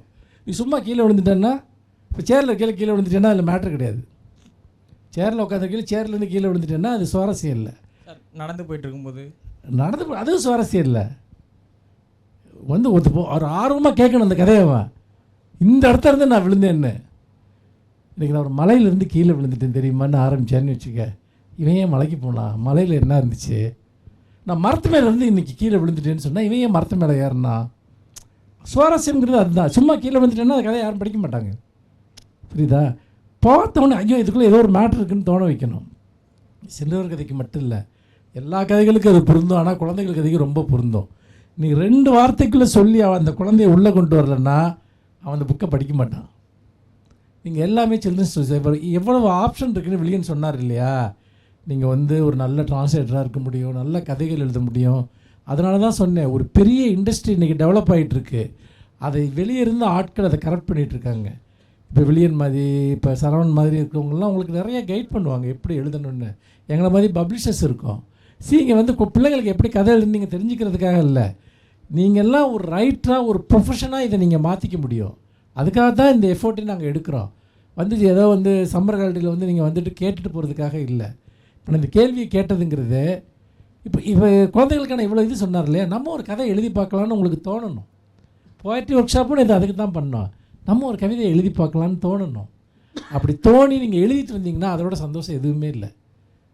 நம்ம ஏதாவது ஒன்றில் பப்ளிஷ் பண்ணலாம், அதை மாடிஃபை பண்ணலாம், ஒர்க் பண்ணலாம். சரிங்களா? உங்களுக்கு கேள்விகள் இருந்தால் இப்போ அவர்கிட்ட கேட்கலாம். சாரி, ரொம்ப நேரம் எடுத்துக்கிட்டேன். இல்லை, நீங்கள் சொன்னதோட நீட்சியாக நீங்கள் குழந்தைகளோட தொடர்ச்சியாக உரையாடணும் அப்படின்றோம் இல்லையா? அப்போ நீங்கள் கதை சொல்ல ஆரம்பிக்கும்போது ஒரு ஊரில் ஒரு ராஜா இருந்தானா அப்படின்னு நீங்கள் ஆரம்பிச்சிங்கன்னா நிறுத்து அப்படின்றாங்க அடுத்த லைனே. இப்போ வந்து சார் சொன்ன மாதிரி எந்த இடத்துல ஆரம்பிக்கணும் அப்படின்றது தான் ரொம்ப முக்கியம். வானத்திலேருந்து ஒரு சிகப்பு யானை விழுந்துகிட்டே இருந்துச்சு அப்படின்னும் போது அப்போ அப்படியே வாய் திறப்பான், என்னது வானத்திலேருந்து சிகப்பு யானையா அப்படின்ட்டு. அவன் வாய்க்குள்ளே போயிட்டு திரும்பி அதே கதை தான் நம்ம சொல்ல போகிறோம். ஒரு ஊரில் ஒரு ராஜா இருந்தார் அப்படின்னா. இப்போ அவங்க ஆரம்பித்ததோட வேறு வருஷன் நீங்கள் சொல்லலாம். தங்க மீனோட ஒரு கண்ணு காணோம், ஸ்கூலுக்கு ஆனால் லேட் ஆகிடுச்சு அப்படின்னா அங்கேயே கதையோட இது வந்து ஓப்பன் அப் ஆகிடுச்சு. ஏதோ ஒரு ஸ்கூலுக்கு போகுது, ஒரு மீன் ஸ்கூலுக்கு போகுது அப்படின்ட்டு. அப்புறம் விழர் சொன்னது அப்படி ஒரு சின்ன சேஞ்ச் தான் நம்ம பண்ண போகிறோம். ஆனால் அதன் பின்னாடி நிச்சயமாக இது எல்லாமே வந்து என்னென்னா அவர்கள் உள்ளே வர வைக்கிறதுக்கான வேலை மட்டும்தான். கண்டென்ட்டில் நம்ம எப்படி இருந்தாலும் ஒர்க் பண்ணி ஆகணும், டீட்டெயிலாக கண்டென்ட்டில் ஒர்க் பண்ணி ஆகணும். அதற்கு அவர்கள் வெறும் நீங்கள் இதெல்லாம் பண்ணுறீங்க, வெறும் வந்து இது நகாச வேலை அப்படின்னு சொல்லுவோம். நம்ம நகாச வேலை மட்டும் பண்ணால் நீங்கள் அவங்க குழந்தைங்களோட தொடர்ச்சியாக கடைசி வரைக்கும் வாசிக்க வைக்க முடியாது. நாமளும் அந்த இடத்துல வந்து நீண்ட காலம் எழுத முடியாது, நம்மளுக்கே போர் அடிச்சிடும். ஆனால் உள்ள அவர்களுக்கு சொல்ல வேண்டிய விஷயம் என்ன, அவர்களுக்கு என்ன வந்து கடத்த வேண்டியிருக்கு, சொல்ல வேண்டியிருக்குன்றதில் இன்னும் கூடுதலான மெனக்கெடுதல் தேவைப்படுது. கேள்வி.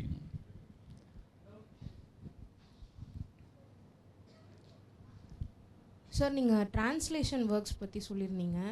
இப்போது பேசிக்காக நம்ம ட்ரான்ஸ்லேஷன் ஒர்க்ஸ் பண்ணும்போது எந்த மாதிரியான ப்ராக்டிசஸ் நம்ம எடுத்துக்கிட்டால் நமக்கு ஈஸியாக அதில் இருக்கக்கூடிய அதே ஃபீலோடு நம்மளால் கொடுக்க முடியும்னா அதுக்கு என்ன மாதிரியான ப்ராக்டிசஸ் தேவை சார்? நீங்கள் ஆன்சர் பண்ணுறீங்களா டீட்டெயிலாக? உங்களுடைய செஷனில் நீங்கள் தான் குழந்தைகளோட மொழி தான் அது வந்து நிறைய வந்து குழந்தைகளோட மொழி பற்றி விஷயங்கள் அது வந்து சரவணன் ஆல்ரெடி அதை பற்றி தான் பேசுகிறாரு. அவரோட செஷனில் கிடச்சிரும்.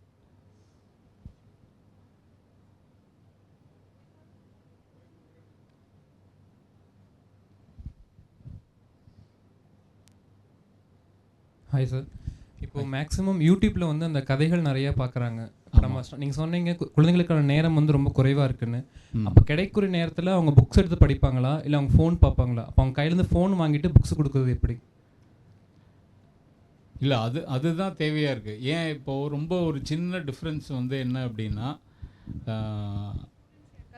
நாம் எந்த இடத்துல ஏன் நம்ம இந்த புத்தகம் தரணும், ஏன் வந்து மற்ற இடத்துலேருந்து மற்ற ஊடகங்கள்லேருந்து மாற்றணும் அப்படின்றதுக்கு ஒரு சின்ன எக்ஸாம்பிள் வந்து, இப்போ எல்லாருமே சின்சான் பார்க்குறாங்க, குழந்தைகள் எல்லாம் சின்சான் பார்க்குறாங்க.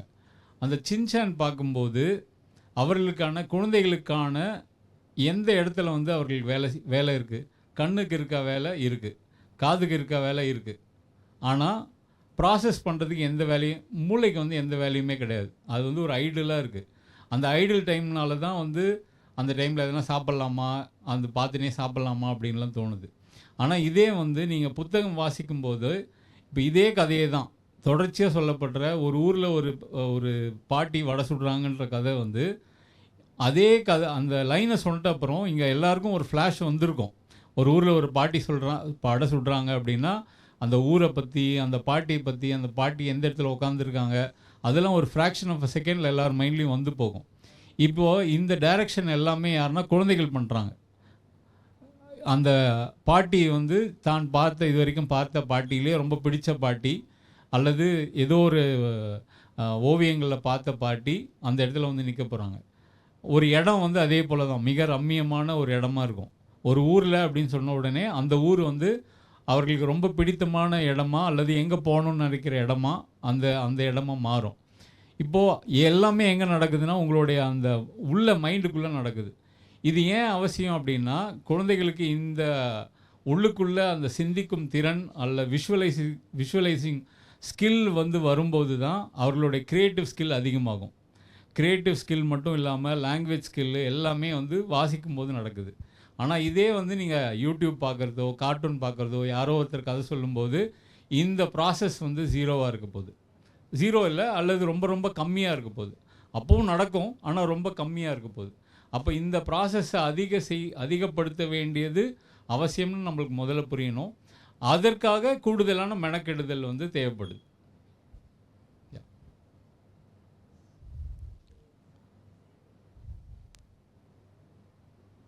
சார், வரலாறு மறுபார்வை சொல்றீங்க சார், அது எந்த எந்த இதுல சொல்றீங்க? சரி, அந்த இது போடுங்களேன். மாற்றணுமா? எடுத்துட்டிங்களா? சரி. ஏன் நான் வந்து ஒரு புத்தகம் வந்து 1650 உட்காந்துருங்க 1650 அப்படின்னு ஒரு புத்தகம் வந்து ஒரு 4 ஆண்டுகளுக்கு முன்னாடி எழுதினேன். 1650 முன்ன ஒரு காலத்தில் அடுத்தது இல்லை, அந்த ரேப்பர் காட்ட தான், வேறு எதுவும் இல்லை. இன்னும் போயிட்டே இருக்கலாம், நீங்கள் கடைசியாக வந்துடலாம், கடைசி இதுக்கு வந்துடலாம். 1650 முன்ன ஒரு காலத்திலே, அதுதான் அந்த புத்தகத்தோட டைட்டில். அது வந்து 1919 ஜாலியன் வாலாபாக் சம்பவத்தை ஒட்டி, இன்னும் அடுத்து போங்க. இந்த புத்தகம்தான் அது. ஸோ இதை வந்து கிட்டத்தட்ட எனக்கு வந்து 2 வருஷம் ஆச்சு. ஒரு சின்ன நாவல் தான் இது, 2 வருஷம் ஆச்சு. நாம் வந்து இது ஏன் வேறு பார்வையில் பார்க்கணும் அப்படின்னா, ஜாலியன் வாலாபாக் சம்பவம் எல்லாருக்கும் தெரியும் இல்லையா? அந்த ஒரு பார்க்கில் வச்சு உள்ளே வந்து நிறைய பேர் வந்து பண்ண விஷயம். ஸோ இதில் அந்த பெண் ஜரீனா கவுர் அப்படின்ற ஒரு கற்பனை கதாபாத்திரம். அந்த கதாபாத்திரம் மட்டும்தான் நான் செலுத்தின கதாபாத்திரம். மற்றது எல்லாமே வந்து ஒரு ரியலிஸ்டிக்கான நிஜமாக நடந்த விஷயங்கள் மட்டும்தான் அதில் கவர் பண்ணியிருக்கேன். இப்போ இது எழுதும்போது நான் என்ன பண்ணுறேன் அப்படின்னா, அந்த சம்பவத்தை நேரில் பார்த்து கவிதையாவோ கட்டுரையாவோ எழுதினவங்களுடைய பார்வையெல்லாம் பார்க்குறேன். அது இல்லாமல் கோர்ட் ப்ரொசீடிங்ஸ் வந்து ஒரு full court proceeding, kesar Desai அப்படின்னு நினைக்கிறேன், அவங்களுடைய எல்லாமே தொகுத்திருக்கார். அந்த ஆங்கிலேருந்து பார்க்கும்போது வரலாறே வேறு பார்வையில் இருக்குது. அவங்க வந்து பிரிட்டிஷை எதிர்ப்பதற்காக இந்த விஷயத்தை வந்து செய்யவே கிடையாது. அவங்க செஞ்சதோட அடிப்படையான நோக்கம் இந்து, முஸ்லீம், சீக் இவங்க 3 பேரும் சேர்ந்து போராடினது தான் அவங்களுக்கு ரொம்ப கடுப்பான விஷயம். ஆனால் வரலாறுல எந்த இடத்துலையும் இந்த ஒன்லைனர் எங்கேயுமே வரவே வராது. இதை வந்து ஒரு சிறுமி அந்த ஒட்டுமொத்த ஜாலியன் வாலாபாக் சம்பவத்தை எப்படி பார்க்குறா அப்படின்னு ஆய்வு பண்ணும்போது தான் நமக்கு வந்து வேறு ஒரு பார்வையிலேருந்து இதை பார்க்க வேண்டிய கட்டாயத்தில் இருக்கும். இப்போ போரை பற்றி சொல்கிறோம் இல்லையா? போர் வந்து எப்போவுமே வந்து ஒரு ராஜா பார்வையிலேருந்து இருக்குது, அல்லது ஒரு மன்னர் பார்வையிலேருந்து இருக்குது. இதே வந்து போரில் தன்னுடைய அப்பாவை இழந்தவனோட பார்வையிலேருந்து போர் பார்க்கும்போது வேறு ஒரு பார்வை இவங்க நம்மளுக்கு தரும். எவ்வளோ ஒரு வலியான ஒரு விஷயம். ஒரு யாரோ ஒரு 2 ஈகோக்காக தன்னுடைய அப்பாவை இழந்து எவ்வளோ சிரமப்படுறான்ற அவனுடைய பார்வையிலேருந்து பார்க்கும்போது போர் வேறு பார்வையில் இருக்கும். சமகாலத்தில் அது வந்து ரொம்ப பொருத்தமான ஒரு விஷயமாகவும் இருக்கும்னு நினைக்கிறேன். அப்போ வரலாறு வந்து முழுக்க அந்த இடத்துக்கு போயிட்டு இன்னும் கொஞ்சம் ஆய்வு செய்து வேறு ஒரு பார்வையிலேருந்து பார்க்கும்போது, அதை குழந்தைகளுக்கு தரும்போது அது இன்னும் அவர்களுக்கு வந்து இன்னும் விசாலமான பார்வையை தரும்னு நினைக்கிறேன். முடிக்கிறோமா சார்? வணக்கம். வணக்கம். முதல்ல உங்களுக்கு ஒரு மிகப்பெரிய நன்றி சொல்லணும். ஏன் அப்படின்னா, ஒரு 1.5 மணி நேரம் ரொம்ப ஸ்ட்ரக்சரான ஒரு விஷயத்தை ரொம்ப அழகாக சொன்னீங்க. So thank you first of all அதுக்கு. இதுக்கப்புறம் இப்போ நான் கேட்க போகிறது வந்து என்னென்னா, காலந்தோறும் ஒரு விஷயம் இருக்குது, மொழி கலப்பு அப்படின்ற விஷயம். ஸோ மணிப்பிரவாள நடை தொடங்கி இப்போ வரைக்கும் ஒரு மொழி கலப்பும் வந்துக்கிட்டே இருக்குது. மணிப்பிரவாளோட அந்த தாக்கம் வந்து இன்னமும் நம்மளுடைய திறன்பேசிகளில் தமிழ் எழுத்தோட ஒன்றித்த வடமொழி எழுத்துக்கள் ஒரு 5-6 வந்துருச்சு. ஸோ இப்போ இந்த சிறுவர் இலக்கியம் இந்த மொழி கலப்பை கொஞ்சம் அதிகமாக பயன்படுத்துதோ, ஆங்கில வார்த்தைகளோ பிற மொழி வார்த்தைகளையோ ரொம்ப அழகமாக பேச்சு வழக்கில் சொல்கிறதுனால பயன்படுத்துதோ, இந்த மொழி கலப்பு காலப்போக்கில் ஒரு புதிய மாற்றத்தையோ இல்லை ஒரு மொழியினுடைய அந்த வார்த்தைகளை கொஞ்சம் அழிச்சிடுமோ கதைகளில்? அதை பற்றி நீங்கள் என்ன நினைக்கிறீங்க? இல்லை, நிச்சயமாக அது அழியாது. ஆனால் அதற்காக ரொம்ப ஒரு ஸ்ட்ரிக்ட் வாத்தியார் மாதிரி தூரம் இருந்து பேசணும் அப்படின்னா குழந்தைகள் வந்து சிறார் இலக்கியம் உள்ளே வரமாட்டாங்க. இப்போது என்னோட ஒரு புத்தகத்தோட தலைப்பு வந்து திருகுரு ஏர்லைன்ஸ். திருன்றது ஒரு குருன்னு ஒரு கரடி வந்து ஒரு ஏர்லைன்ஸ் நடத்துது. அதை வந்து நான் தலைப்பு வைக்கும்போதே ஒரு பெரிய சர்ச்சை உருவாக்குனாங்க. தலைப்புலேயே வந்து ஏர்லைன்ஸ் வைக்கிறீங்க அப்படின்ட்டு. ஆனால் திரு வந்து ஒரு மிஸ்டர் குரு ஏர்லைன்ஸ்னு வச்சுருந்தீங்கன்னா கூட அது ஒரு சர்ச்சையாக இருக்கலாம். ஆனால் திரு குருன்னு வைக்கும்போதும் ஏர்லைன்ஸ் வந்து நீங்கள் என்னன்னு வைப்பீங்க தமிழில்? ஏர்லைன்ஸை குழந்தைகளுக்கு புரியுற மாதிரி வைக்கணும் அப்படின்னா பெருசாக கஷ்டம்தான். அதான் அந்த தாக்கத்தை பயன்படுத்துறதுக்கு இப்போ என்ன பண்ணலாம்? இப்போ ஏர்லைன்ஸ் தான் அவங்களுக்கு ரொம்ப பரிச்சயமான ஒரு இது. நம்ம வந்து தமிழை அழிக்கணும் அப்படின்ற ஒரு நோக்கம் இல்லை. இப்போ உள்ளே வர வைத்துட்டு அப்புறம் நீங்கள் இன்னும் பேச வேண்டியது, கண்டென்ட்டை பேச வேண்டியது ரொம்ப முக்கியம் அப்படின்னு நினைக்கிறேன். இதனால் மொழி சிதைவடைவது அப்படின்லாம் எதுவுமே கிடையாது அப்படின்னு நினைக்கிறேன். தொடர்ந்து உயிர்மை டிவியோட வீடியோஸை பார்க்க சேனலை சப்ஸ்கிரைப் பண்ணுங்கள். உடனடி அப்டேட்ஸை பெற பெல் ஐக்கானை ப்ரெஸ் பண்ணுங்கள்.